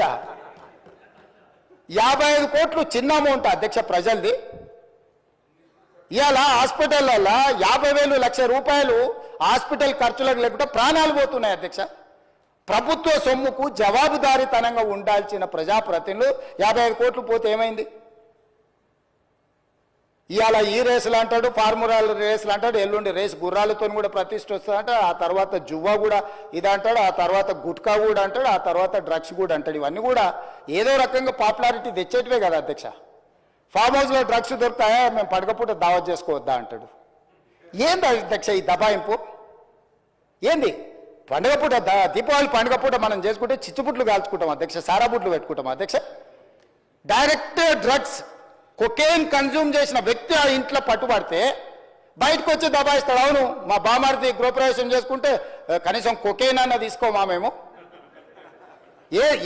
ఏ సంస్కృతిలో ఏ సాంప్రదాయంలో ఉందో అధ్యక్ష మీరు చూడండి వారు ఏం మాట్లాడుతున్నారో సరే వీళ్ళు ఇట్లా మాట్లాడి ఇప్పుడు నిన్నటి కింద మీరే చూసారు కదా అధ్యక్ష పెద్దల శ్రీనివాసరెడ్డి గారు కూడా చెప్పారు ఔటర్ రింగ్ రోడ్ విషయంలో నువ్వు క్యాన్సిల్ చేసేయి ఈయన కాదు వెనకాల నుంచి మైక్లో లేడు ఆయన కూడా అన్నాడు క్యాన్సిల్ చేయాలంటే ఎట్లా చేయాలి అధ్యక్ష విచారణ చేయకుంటే unilateral cancellation one side cancellation జరుగుద్దా అధ్యక్ష ఏదైనా ఒక ఒప్పందము నగదు బదిలీ అయిన తర్వాత ఆ నగదు బదిలీ చేసి ప్రభుత్వం చేసుకున్న ఒప్పందము ఏదైనా రద్దు చేయాలంటే విచారణ జరగాలి విచారణలో తప్పు జరిగిందని నిరూపించాలి తప్పు జరిగిందని నిరూపించిన తర్వాతనే చట్ట ప్రకారము రద్దు చేయడానికి అవకాశం ఉంటుంది అడిగింది వాళ్ళే డిమాండ్ చేసింది వాళ్ళే నేను లేచి నించొని ప్రకటించిన తర్వాత మళ్ళీ హరీష్ రావు గారు అభినందించండు మేము స్వాగతిస్తున్నాం మీ విచారణని ఇవ్వాలంటే నా మీద కక్షతోని విచారణకు ఆదేశించిండని అంటే ఔటర్ రింగ్ రోడ్ అమ్ముకున్నా ఏమనొద్దు హెచ్ఎండిఏలో 100 కోట్లు విదేశాలకు తరలించి ఆ విదేశాలలో మీరు ఎట్టెట్లా వంచుకుంటారో ఎవరెవరు ఈ నుంచి నువ్వు ఎఫ్ఈఓ ఖాతాలకు పోయిందో చూపిస్తున్నా ఎఫ్ఈఓ ఖాతాల నుంచి లండన్లో ఎవరి ఖాతాలకు పోయినా మళ్ళీ అవతల ఎవరు తేల్చాలి అధ్యక్ష విచారణ చేయకుండా తేలుతుందా అధ్యక్ష ప్లస్ నోట్లు పంపలే అధ్యక్ష పౌండ్స్ కొనాలి ప్రభుత్వం అంటే ఆర్బీఐ అనుమతి తీసుకోవాలి అధ్యక్ష ఫారిన్ కరెన్సీ పర్చేజ్ చేయాలంటే ఏ ట్రాన్సాక్షన్ చేయాలన్నా రిజర్వ్ బ్యాంక్ గైడ్ లైన్స్ ఉన్నాయి అధ్యక్ష ఎట్లా పడితే అట్లా నా దగ్గర నోట్లు ఉన్నాయని నోట్లు ఇచ్చి డాలర్లు కొంటా డాలర్లు ఇచ్చి పౌండ్స్ కొంటా లేకపోతే రూబీలు కొంటా అని లేదు అధ్యక్ష భారతదేశము రాజ్యాంగం పరిధిలో రిజర్వ్ బ్యాంకు కొన్ని నిబంధనలు అధ్యక్ష పౌండ్స్ కొనాలంటే రిజర్వ్ బ్యాంక్ అనుమతి ఇవ్వాలి అధ్యక్ష హెచ్ఎండిఏ ఖాతాలో ఉండాల్సిన పైసల్ని సీదా బ్యాంకు పోయి పౌండ్స్ కింద మార్చి పక్క దేశాలకు పంపించినందుకు ఇన్కమ్ ట్యాక్స్ నీ మీద ఫైన్ వేస్తే దానికి ఒక 8.5 కోట్లు కట్టి ఇవాళ మొత్తము 600 కోట్లకు మీరు లూటీ చేయాలని పథకం వేసుకొని 55 కోట్లు కొట్టేసినాక పట్టుబడి దాని మీద ఈరోజు విచారణకు సంవత్సరం నుంచి చర్చ జరుగుతుంటే దాని మీద విచారణ ఈరోజు ఏదో కొత్తగా వచ్చినట్టు ధరణి మీద చర్చ వద్దు దాని మీద చర్చ చేయండి అంటున్నారు అధ్యక్ష ఏం అధ్యక్ష రేపు ఎల్లుండి అవతలెల్లుండి ఎట్లా కోర్టులో విచారణ జరుగుతుంది ఏసీబీలో విచారణ జరుగుతుంది మళ్ళీ హౌస్ వస్తూనే ఉంది 4 సమావేశాలు వాళ్ళు అడగలేదు ఇవాళ ధరణి వచ్చినప్పుడే ఈ ధరణికి సంబంధించిన లోపాలను ఘోరాలను నేరాలను ఈరోజు ఈ ప్రభుత్వం బయట పెడుతుందని భూభారతి చట్టం ఎట్టి పరిస్థితులు ఆమోదింపజేయనీయకూడదు భూభారతి చట్టం ఆమోదించి ఫోరెన్సిక్ ఆడిట్ ఏదైతే మా ఉప ముఖ్యమంత్రి గారు మా రెవెన్యూ శాఖ మంత్రి గారు డెఫినెట్గా ఈ మొత్తం ట్రాన్సాక్షన్స్ మీద ఫోరెన్సిక్ ఆడిట్ చేపట్టి ప్రభుత్వ భూములు అన్యాక్రాంతం ఎట్లయిపోయినాయి ప్రైవేట్లో జరిగిన గోల్మాల్ ఏంటో నిగ్గు తెలుస్తామనే ఒక నిర్ణయానికి వచ్చి ఆ విషయాన్ని పసిగట్టి ఈరోజు సభ నడవకుండా సభలో ఆ చెత్త అంతా ఇది పరిస్థితి అధ్యక్ష నేను ఎప్పుడైనా చర్చలకు వెనుక పోతాను అధ్యక్ష మీకు నేను చాలా సంవత్సరాల నుంచి తమరు నన్ను చూస్తూనే ఉన్నారు కదా రాజకీయాలకు లేనప్పటి నుంచి కూడా చర్చలు ఏమైనా వెనుకపోయేటోనా అధ్యక్ష మీకు తెలియదా ఏదైనా విషయంలో వెనుకడుగు వేసేది ఎప్పుడైనా జరిగిందా అధ్యక్ష అంటే ఈరోజు మీరు తప్పించుకోవడానికి మీరు చేసిన నేరాలను కప్పిపుచ్చుకోవడానికి ఈ రకంగా సభను అవమానించి తమరిని కించపరిచే విధంగా మాట్లాడి సభా గౌరవాన్ని ఆ కుర్చీ మర్యాదను మంటగలిపి చర్చనే జరగొద్దు, బిల్లే పాస్ కావద్దు, ఈ భూములు ప్రజలు రైతులు బాగుపడొద్దు అని ఒక కుట్రపూరితమైన నేరాపూరితమైన ఆలోచనతోటి ఈరోజు వాళ్ళందరూ అట్లా ఆటవికంగా వ్యవహరించడాన్ని మమ్మల్ని వదిలేయండి అధ్యక్ష, మేము పాలకపక్షం వాళ్ళు ప్రతిపక్షం ఉండొచ్చు. కమ్యూనిస్టు సోదరులు ఎప్పుడు కూడా మీరు గతంలో కూడా చూడండి, ఎప్పుడు కూడా చాడ వెంకటరెడ్డి గారు ఉండొచ్చు, లేకపోతే నోముల నరసింహయ్య గారు ఉండొచ్చు, లేకపోతే అంతకంటే ముందు వెనక్కి వెళ్ళిన వాళ్ళు ఎప్పుడు కూడా ప్రభుత్వం ప్రతిపక్షానికి పాలకపక్షానికి చర్చలలో ఒక డెడ్ లాక్ వస్తే, అంటే ఒక ఏమంటారు ఎక్కడిదక్కడ ఆగిపోతే వాటిని సమన్వయం చేసి చర్చలకు ముందుకు తీసుకెళ్లారు అధ్యక్ష. వాళ్ళు ఎప్పుడు కూడా ఈ సభ చర్చలు జరుగుతేనే ప్రజల సమస్యల మీద చర్చ జరుగుతేనే పరిష్కారం చూపిస్తారని నమ్మే కమ్యూనిస్టులు దాదాపుగా ఉమ్మడి రాష్ట్రంలో అటు తెలుగుదేశం ఉన్నా ఇటు కాంగ్రెస్ ఉన్నా, లేకపోతే కాంగ్రెస్ అధికారంలో నుండి తెలుగుదేశం ప్రతిపక్షంలో ఉన్న ప్రతిష్టంభన వచ్చినప్పుడు కమ్యూనిస్టులు కీలకమైన బాధ్యత తీసుకొని, ఎంఐఎం కీలకమైన బాధ్యత తీసుకొని సభను నడిపించడానికి, సాంప్రదాయాలను కొనసాగించడానికి ఒక సమన్వయం చేసేది అధ్యక్ష. ఇవాళ ఏదీ లేదు అధ్యక్ష, ఎవ్వరు మాట వినడం లేదు. వాళ్ళేం ఎంఐఎంఆర్ లేకపోతే బీజేపీ ఆర్ కమ్యూనిస్టులు మా పార్టీ క్రియాశీలక సభ్యులేం కాదు అధ్యక్ష. వాళ్ళందరూ చర్చ జరగని చర్చ ఇది అత్యంత కీలకమైంది. మేము కొన్ని అంశాలు ప్రభుత్వం దృష్టికి తీసుకుదలుచుకున్నాం. తెచ్చుతున్న చట్టంలో కూడా ఏదైనా లోపాలు లేకపోతే వాటిలో ఏమైనా సూచనలు చేయాలని వాళ్ళు అడుగుతుంటే మేము ఎవ్వరిని మాట్లాడనీయము, మా ఇష్ట రాజ్యాంగం మేము వ్యవహరిస్తాము. ఇది తెలంగాణకు గౌరవము తెచ్చిపెట్టదు అధ్యక్ష. ఈ సభలో అట్లా వ్యవహరించే వాళ్ళ పట్ల తమరు నిశితంగా ఆలోచన చేసి ఒక మంచి నిర్ణయం తీసుకోవాల్సిన సమయం వచ్చేసింది అధ్యక్ష. 1 సంవత్సరం పూర్తి అయిపోయింది. ఇంకా మనం చిల్లర మల్లర వేషాలు వేసుకుంటా 10 సంవత్సరాలలో 100 సంవత్సరాలకు కావాల్సినంత దోసుకొని విధ్వంసం చేసి చర్చనే జరగొద్దు, చట్టమే మారొద్దు, చట్టం మా ఇష్ట ప్రకారమే నడవాలి, మీ ఇష్ట ప్రకారం వద్దు అని 23 డిసెంబర్లో అధికారం కోల్పోయారు, 24 మే జూన్లో డిపాజిట్లు కోల్పోయారు, 24 డిసెంబర్లో మీరు మెదడు కూడా కోల్పోయినట్టుగా అనిపిస్తుంది అధ్యక్ష నాకు. కాబట్టి ఇట్లాంటి వ్యవహారాలను తమరు కొంచెం గట్టిగా అప్పుడప్పుడు మీరు కూడా కొంచెం కొరడా జల్పించాల్సిన పరిస్థితులు వచ్చినట్టు నాకు అనిపిస్తుంది అధ్యక్ష. తమరు ఏ ఆదేశం ఇచ్చినా మేము పాటిస్తాం. ప్రభుత్వం వైపు నుంచి ఫార్ములా ఈ రేస్ మీద మీరు అనుమతిస్తే పూర్తి స్థాయి వివరాలను తీసుకొచ్చి కూర్చొని సభ ద్వారా తెలంగాణ సమాజానికి వివరించడానికి నాకు ఎలాంటి అభ్యంతరం లేదు. వారు ప్రదర్శిస్తున్న ఫోటో నాదే, ఆ పక్కల వాళ్ళు చూపించిన ఆయన FEO ప్రతినిధే. ఆ ప్రతినిధి వచ్చి నాకు చెప్పిన తర్వాతనే ఈ బండారం బయటపడ్డది. ఈ దోపిడీకి వేసిన దారి ట్రైపార్టీ అగ్రిమెంట్ నుంచి బైపార్టీ కావడం, బైపార్టీ అయిన అగ్రిమెంట్ ఎలక్షన్ కోడ్ వచ్చినా కూడా ఎవరికి చెప్పపెట్టకుండా ఒప్పందాలు లేకుంటేనే కోట్ల రూపాయలు దేశాన్ని దాటి తరలించడం, ఆ తర్వాత ఒప్పందాలు చేసుకోవడం, ఆ తర్వాత మిగతా సొమ్మును కూడా లాగడానికి వాళ్ళు ప్రయత్నం చేయడం, ఇవన్నీ వేగంగా ఒకదాని వెనకాల ఒకటి జరిగినాయి అధ్యక్ష. ఎవరికి ఎలాంటి అనుమానం లేదు. FEO ప్రతినిధులు నన్ను కలిసిండ్రు, నన్ను కలిసి వాళ్ళ భాగవతం చెప్పినాకనే నేను దాన్ని కనిపెట్టి అధికారుల నుంచి సమాచారం సేకరించి విచారణకు ఆదేశించిన, విచారణలో ఏ విధంగా ముందుకు వెళ్లాలనో కూడా మేము అందరితో చర్చించి న్యాయ నిపుణులతో చర్చించి ఒక నిర్ణయం తీసుకున్నాం. ఆ నిర్ణయం మేరకే గవర్నర్ గారికి లేఖ రాసినాం. గవర్నర్ గారు కూడా న్యాయ నిపుణులను సంప్రదించిన తర్వాతే విచారణకు అనుమతి ఇచ్చిండ్రు. ఈ ప్రాసెస్ మొత్తము ఇన్ని సంస్థలు ఇన్ని వ్యవస్థలు ప్రాసెస్ చేసిన దాన్ని ఇప్పటికిప్పుడు అన్ని బిజినెస్లను సభలో సస్పెండ్ చేసి చర్చకు తీసుకోవాలని వాళ్ళు మొండిపట్టు పట్టడం, మంకుపట్టు పట్టడం నేను అర్థం చేసుకుంటా హరీష్ రావు గారిని. ఎందుకంటే హరీష్ రావు గారు ఇక్కడ అల్లరి చేసి చొక్కాలు తెచ్చుకోకపోతే ఇంటికి పోతే కొరడా దెబ్బలు ఉంటాయి అధ్యక్ష, కోదండ ఉంటుంది అధ్యక్ష. నాకు తెలుసు ఏం చేస్తున్నావు నువ్వు అని ఆయన అడుగుతాడు. ఆయన ఇట్లాంటివి జరిగినప్పుడు కొడుకు విషయంలో ఏది చేసినా కూడా కాపాడాలన్న ఆలోచనతో హరీష్ రావు గారిని కొరడాతో కొడతాడు అధ్యక్ష. కొన్నిసార్లు ప్రజల కోసం కొన్ని కొరడా దెబ్బలు తినాల్సి వస్తుంది. నువ్వు మరీ శీలాన్ని నిరూపించుకోవడానికి, లేకపోతే నేను బాగా వీరోచితంగా కొట్లాడినని, లేకపోతే నిన్న నువ్వు అడిగితేనే ఔటర్ రింగ్ రోడ్లో మేము వేసిన విచారణకు కావాలని నువ్వు తారక రామారావు గారిని ఇరికించినావు అని మీ కుటుంబంలో పంచాయతీ ఉండొచ్చు అధ్యక్ష. సహజంగా కుటుంబం అన్న తర్వాత చిన్న చిన్న సమస్యలు ఉంటాయి అధ్యక్ష, మీకు తెలియదా? ఇప్పుడు నువ్వు ఉద్దేశం ఏముందో నాకు తెలియదు. డిమాండ్ చేసింది హరీష్ రావు గారే, వారు డిమాండ్ చేసిండు కాబట్టి అనుమతి ఇచ్చారు. ఈరోజు మహేశ్వర్ రెడ్డి గారు డిమాండ్ చేసిండు, శ్రీనివాసరెడ్డి గారు దాన్ని అనుమతి ఇచ్చిండు.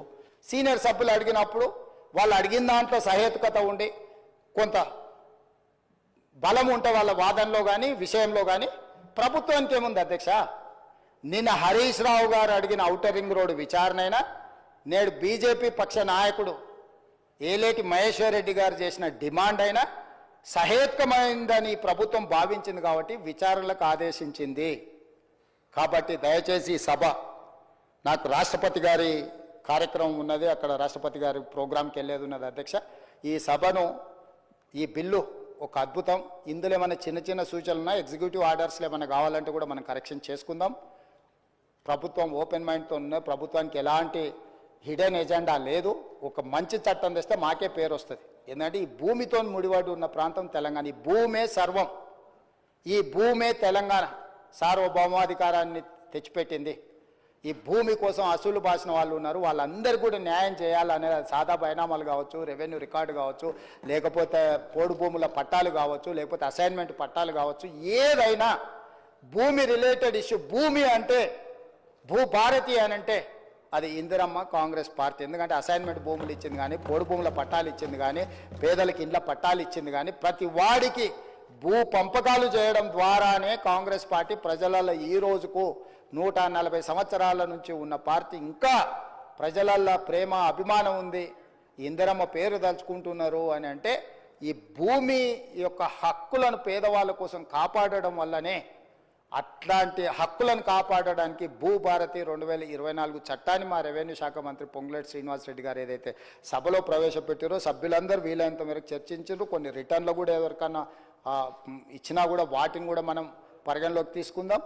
అన్ని రకాలుగా ఒక మంచి చట్టం చేసుకుందాము. ఈ మంచి చట్టంలో అందరినీ ఇప్పటి కూడా నేను విజ్ఞప్తి చేస్తున్నా, ఇవాళ సాయంత్రం వరకు బీఆర్ఎస్ఓ లేదన్నా రిటర్న్ డాక్యుమెంట్ సబ్మిట్ చేసినా కూడా తమరు అనుమతి ఇవ్వండి. ఒకవేళ అసెంబ్లీ సెక్రటరీ గారికి వాళ్ళు ఏదైనా పంపించిన అందులో ఏదైనా విలువైన సూచన ఉంటే అధికారులకు కానీ నేను మంత్రి గారికి కానీ అడుగుతున్నా. ఈ ఒకవేళ ఏదైనా ఉన్నా కూడా ఎగ్జిక్యూటివ్ ఆర్డర్లో ఒకవేళ చట్టంలో మనం అమెండ్మెంట్ చేసుకోవడానికి ప్రొవిజన్ లేకపోయి ఉండొచ్చు, ఏదైనా ఉంటే అంటే వాళ్ళు ఇంత అల్లరి చేసినా ఏది చేసినా వాళ్ళు ఏదైనా విలువైన సూచన చేస్తా అంటే మాత్రం మాకు ఎలాంటి అభ్యంతరం లేదు అధ్యక్ష. ఈ చట్టాన్ని మీ అందరూ పెద్ద ఎత్తున మద్దతు పలికి ఆమోదించాల్సిందిగా నేను కోరుకుంటున్నా అధ్యక్ష. ధన్యవాదాలు. మంత్రి గారు. చాలా సంతోషం. గౌరవ ముఖ్యమంత్రి గారు ఈ తెలంగాణ భూభారతి ROR 2024 చట్టాన్ని గురించి ఈ రాష్ట్ర ప్రభుత్వంలో గడిచిన సంవత్సరం నుంచి ఈ రాష్ట్రంలో జరుగుతున్న పరిస్థితుల గురించి యావత్ తెలంగాణ 4 కోట్ల ప్రజలను ఉద్దేశించి దేవాలయం లాంటి ఈ పవిత్రమైన అసెంబ్లీలో దేవుళ్ళ లాంటి మీ సమక్షంలో చాలా స్పష్టంగా వివరించడం జరిగింది. అధ్యక్ష, ఏదైనా ఒక చట్టం చేసినా, ఒక జీవో ఇచ్చినా, ఒక మెమో ఇచ్చినా అది మన స్వార్థం కోసం ఉండొద్దు అధ్యక్ష. ఏ చట్టమైతే ఆనాడు 2020 కానివ్వండి, ధరణి కానివ్వండి తెస్తే గ్రామీణ ప్రాంతంలో ఉండే కోట్లాది మంది రైతులు, చిన్న చిన్న కమతాలున్న భూస్వాములు ఎలా ఇబ్బంది పడ్డారో ఆనాడు మనం ప్రత్యక్షంగా చూసాం. దాంట్లో ఈ సభలోనే ఉన్నవాళ్ళు కాదు, ఆ సభలో ఉన్నవాళ్ళు కాదు, ప్రతిపక్ష నాయకులు కాదు, ముఖ్యమంత్రిగా రేవంత్ రెడ్డి గారు కాదు, మా శాసనసభ పక్ష మంత్రిగా శ్రీధర్ బాబు గారు కాదు, చివరికి రెవెన్యూ మంత్రిగా నేను కాదు, తమరు కాదు, అందరం ఈ ధరణితో 2020 చట్టంతో పడ్డ బాధలని విముక్తి కోసం ఒక అద్భుతమైన ప్రజలు హర్షించే ప్రజల సూచనలకు అనుగుణంగా కొద్దిగా లేట్ అయినప్పటికీ అన్న మాట ప్రకారం ఆనాడు ఎన్నికల ముందు ఎన్నికల మేనిఫెస్టోలో ఆనాటి మేనిఫెస్టో చైర్మన్గా శ్రీధర్ బాబు గారు ఒక అంశాన్ని చేర్చారు. అది భూమాతగా ఇందిరమ్మ రాజ్యం వచ్చిన తర్వాత దీన్ని మారుస్తామని చెప్పారు. ఆ భూమాతే ఈ భూభారతి. ఈ భూభారతి పేరుని యావత్ తెలంగాణ రాష్ట్రంలో ఉండే కోట్లాది మంది ఈనాడు హర్షిస్తున్నారు అధ్యక్ష. మొన్నటి నుంచి నేను చూస్తున్నాను, సుమారు నాకు వేలాదిగా ఫోన్లు వచ్చాయి అధ్యక్ష. గ్రామీణ ప్రాంతాల్లో పండగ వాతావరణం ఉంది అధ్యక్ష. అంటే ధరణి ఎప్పుడైతే పోయిందో, 2020 చట్టం ఎప్పుడైతే భూస్థాపితం చేసి దాన్ని బంగాళాఖాతంలో వేశామో, పూర్తి ప్రక్షాళన చేసి ప్రజలకి సంబంధించి ప్రజలు ఆమోదించదగ్గ ఈ చట్టంతో ప్రజలు ఈనాడు సంతోషపడుతున్నారు అధ్యక్ష. ఏదైతే దీని మీద ప్రతిపక్ష నాయకులు, ప్రధాన ప్రతిపక్ష నాయకులు అంటే ఎలా రాలేదు, ఇందాక తమరికి విన్నవించుకున్నాను, ఈ సభకు చెప్పాను. యావత్ తెలంగాణ రాష్ట్రంలోని 4 కోట్ల మందికి వ్యక్తిగతంగా నా కోరికే కాదు అధ్యక్ష, ఒక రెవెన్యూ మంత్రిగా నా కోరికే కాదు, 4 కోట్ల మంది ప్రతిపక్ష నాయకుడిగా తన సూచనలు ఇస్తాడానికి వస్తాడేమో అనుకున్నాను. గౌరవ పెద్దలు కేసీఆర్ గారు రాలేదు అధ్యక్ష. రాకపోవడానికి ఒక 2-3 కారణాలు ఉండొచ్చు. మొదటి కారణం ఆరోగ్యం బాగలేకుండా ఉండకపోవచ్చు. ఎందుకంటే సభ ఏర్పాటు ఏదైతే ఇందిరమ్మ రాజ్యం వచ్చిందో, వచ్చిన దగ్గర నుంచి మొదటిసారి ఏదో కాలుకి దెబ్బ తగిలిందన్నారు. అది ఎలా తగిలిందో, ఎందుకు తగిలిందో ఆ వివరంలోకి వెళ్ళను అధ్యక్ష. తర్వాత కూడా ఎప్పుడైనా ఈ సభలో మిగతా చర్చలకు వస్తారేమని ఆశించాము అధ్యక్ష, రాలేదు అధ్యక్ష. చివరికి ఇందాక తమరికి ఎన్నవిచ్చినట్టు ఇంకో అద్భుతమైన చర్చ జరుగుతుంది. అనుభవజ్ఞులు, ఇందాక గౌరవ ముఖ్యమంత్రి రేవంత్ రెడ్డి గారు చెప్పినట్లు వారి సూచనలు సలహాలు కూడా తీసుకుందాం అనుకున్నాం అధ్యక్ష. ప్రధాన ప్రతిపక్ష నాయకుడు రాకపోయినా ప్రధాన ప్రతిపక్ష సభ్యులు ఇందాక గౌరవ ముఖ్యమంత్రి గారు ఏదైతే వివరించారో చాలా డీటెయిల్గా వివరించారు అధ్యక్ష. ఏ రకమైన అలజడి, అరాచకం, దౌర్జన్యం ఎలా చేశారో ఆడున్న కాగితాలు కానీ, అంతకుముందు మీ మీద ఇసిరేసిన పుస్తకాలు కానీ, నన్ను మ్యాన్ హ్యాండిలింగ్ చేయడానికి వచ్చిన సందర్భం కానీ ప్రత్యక్షంగా ప్రతిదీ చూశాం అధ్యక్ష. వారు సూచనల్ని కేవలం ఇందాక గౌరవ ముఖ్యమంత్రి గారు చెప్పినట్లు ధరణిలో భాగవతాలు ఎక్కడ బయటపడతాయో అని, ఈ ROR చట్టము 2024 అప్రూవల్ అయితే వారి భాగవతాలు బయటపడితే తెలంగాణ ప్రజలు ఏ అరాచకం చేశారో ఈ తెలంగాణ ప్రజలు భవిష్యత్తులో ఆ దొరల్ని ఈ రాష్ట్రంలో ఉండనీరు అని ఏకైక భయముతో ఈ చట్టాన్ని, ఒక మహా అద్భుతమైన చట్టాన్ని అప్రూవ్ చేయకుండా, ఈ సభలో అప్రూవ్ చేయకుండా ఉండే విధంగానే ఆ అరాచకం జరిగిందని యావత్ తెలంగాణ ప్రజలు కూడా ప్రత్యక్షంగా చూశారు అధ్యక్ష. ఇక బీజేపీ పక్ష నాయకులు మహేశ్వర్ రెడ్డి గారు మొత్తం ఈ 22 క్లాజుల్లో మహేశ్వర్ రెడ్డి గారు కొన్ని క్లాజులు సవరణ చేయాలి అని చెప్పారు. అదే రకంగా బీజేపీకి సంబంధించిన శంకరన్న కూడా కొన్ని సూచనలు లిఖితపూర్వకంగా తమరికి నిన్న ఇచ్చారు. అదే రకంగా చాలా వివరంగా విపులంగా MIM floor leader Akbaruddin bhai గారు చాలా స్పష్టంగా దీనికి సంబంధించిన అనేక అంశాలని వివరించడమే కాకుండా వారు కొన్ని సూచనలు సలహాలు ఇచ్చారు. అదే రకంగా సిపిఐ నాయకులు, ఉద్యమాలకు బాటపట్టే నాయకులు వారు కొన్ని, సాంబశివరావు గారు కొన్ని సూచనలు ఇచ్చారు. ఈ సూచనలన్నిటినీ పరిగణనలోకి తప్పకుండా ప్రజలకి మంచి జరిగే సూచనలు ఏవైతే ఇచ్చారో క్లాజ్ వైజు ప్రతి దాన్ని రేపు రూల్స్ ఫామ్ చేసేటప్పుడు వాటన్నిటినీ సైలెంట్ గా ఎక్కడైతే ఉందని వారు అనుకుంటున్నారో వాటిని ఈ ప్రభుత్వము, ప్రజా ప్రభుత్వము, ఇందిరమ్మ ప్రభుత్వము చాలా స్పష్టంగా రూల్స్ ఫామ్ చేసేటప్పుడు వాటికి ప్రతిదీ కూడా మీరు చెప్పిన అంశాలని చట్టంతో పాటు దీంట్లో చేర్చడం జరుగుద్దని కూడా తమరి ద్వారా ఆ గౌరవ సభ్యులకి తెలియజేస్తున్నాను అధ్యక్ష. ఇక 1-2 విషయాలు చెప్పి నేను ముగిస్తాను అధ్యక్ష. ప్రధానంగా నిన్న ఉదయం క్వశ్చన్ అవర్లో ఈ ఆర్డీఓ వ్యవస్థ, రెవెన్యూ వ్యవస్థ మీద నాకు ఒక క్వశ్చన్ వచ్చింది అధ్యక్ష.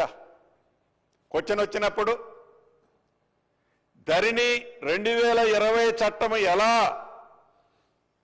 తప్పులు తడకలతో ఉందో ఈ ఆర్డీఓలు, ఎంఆర్ఓలు, కలెక్టరేట్ల వ్యవస్థ కూడా తప్పులు తడకగా ఉన్నదనడానికి నిదర్శనమే నిన్న వారి సభ్యులు రాజేశ్వర రెడ్డి గారు కానివ్వండి, మిగతా సభ్యులు కానివ్వండి, ఎప్పుడైతే నేను ఆ క్వశ్చన్కి ఆన్సర్ చేయడానికి లెగిసినప్పుడు నా నియోజకవర్గము 3 మండలాలు 3 జిల్లాల్లో ఉన్నాయి, 2 మండలాలు 1 జిల్లాల్లో ఉన్నాయి, నా నియోజకవర్గం 4 జిల్లాల్లో ఉంది, అధికారులతో నా సమస్యలు చెప్పుకోవటానికి ఇబ్బంది లేదు ఉన్నది అని ఇక్కడ ఉన్న సభ్యులు చాలా మంది వారు ఆవేదన ఎలబుచ్చారు.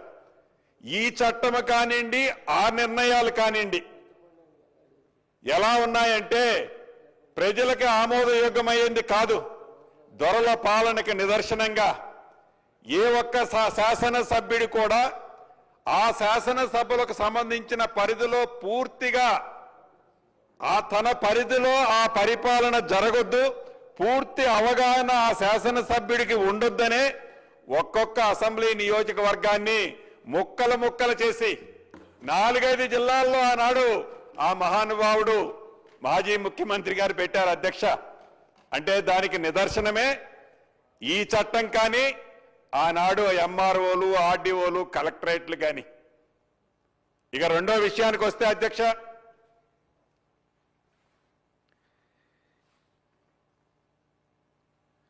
గౌరవ హరీష్ రావు గారు ఇందాక గౌరవ ముఖ్యమంత్రి గారు చెప్పినట్టు పదే ఈ గడిచిన 5 రోజులు 6 రోజుల నుంచి పచ్చి అబద్ధాలని నిజాలుగా చిత్రీకరించే దాంట్లో ఇందాక మహేష్ రెడ్డి గారు సహచర శాసనసభ్యులు చెప్పినట్లు వారు మాట్లాడుతుంటే ఏలు పెట్టి బెదిరిస్తున్నారు.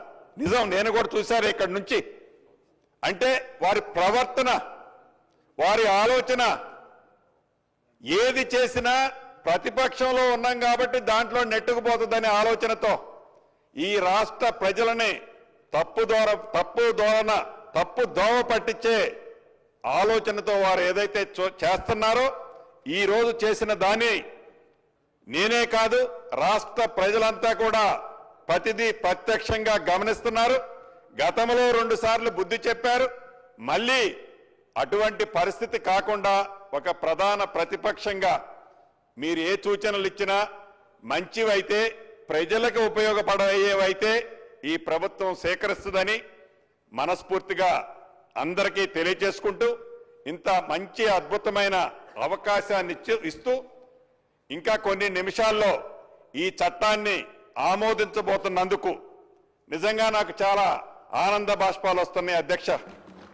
అంటే నాకు తెలిసి రాష్ట్రము ఉమ్మడి ఆంధ్రప్రదేశ్లో కానివ్వండి, తెలంగాణ రాష్ట్రం ఏర్పడిన తర్వాత ఒక్కసారి 2020 చట్టం తప్ప నాకు తెలిసి ఇదే సభలో నేను 3వ వాడిని అనుకుంటా. ఒక మంచి అవకాశం, ఆ చట్టం కూడా ప్రజలు హర్షించే చట్టం, ప్రజా ప్రభుత్వంలో ఇందిరమ్మ రాజ్యంలో ఒక అద్భుతమైన చట్టాన్ని ఈ సభకి సమర్పించే అవకాశం నాకు వచ్చి నా జన్మ ధన్యమైనందుకు మరొక్కసారి మీకు కృతజ్ఞతలు తెలుపుతూ ఈ బిల్లును ఆమోదించవలసిందిగా కోరుతున్నాను అధ్యక్ష. Discussion is over. The question is that the Telangana Bhubharati Record of Rights in Land Bill 2024 to be taken into consideration. Those who are for the motion, please say ayes. Those who are against, please say no. Ayes have it, ayes have it. The motion is carried and the bill is considered. I shall now put the clauses to vote. There are 25 non-official amendments to clauses 2, 3, 4, 5, 6, 7, 8, 10, 13, 14, 16, 20, 22 and new clause given notice of by Sri Tanniru Harish Rao, Sri Payal Shankar, Sri Akbaruddin Owaisi and Sri Kunamaneni Sambashivarao are before the House. The question is that the non-official amendment are before the House. Those who are for the amendments, please say ayes. Those who are against, please say no. Noes have it, noes have it. The amendment are lost. The question is that those who are for class 2 to 23, class 1 enacting formula and long title, please say ayes. Those who are against, please say no. Ayes have it, ayes have it. Class 2 to 23, class 1 enacting formula and long title do stand part of the bill. I shall now request the Minister for Revenue to move the motion for passing the bill. Honorable Speaker, sir, I beg to move that the bill be passed. Motion moved. The question is that the bill be passed. Those who are for the motion, please say ayes. Those who are against, please say no.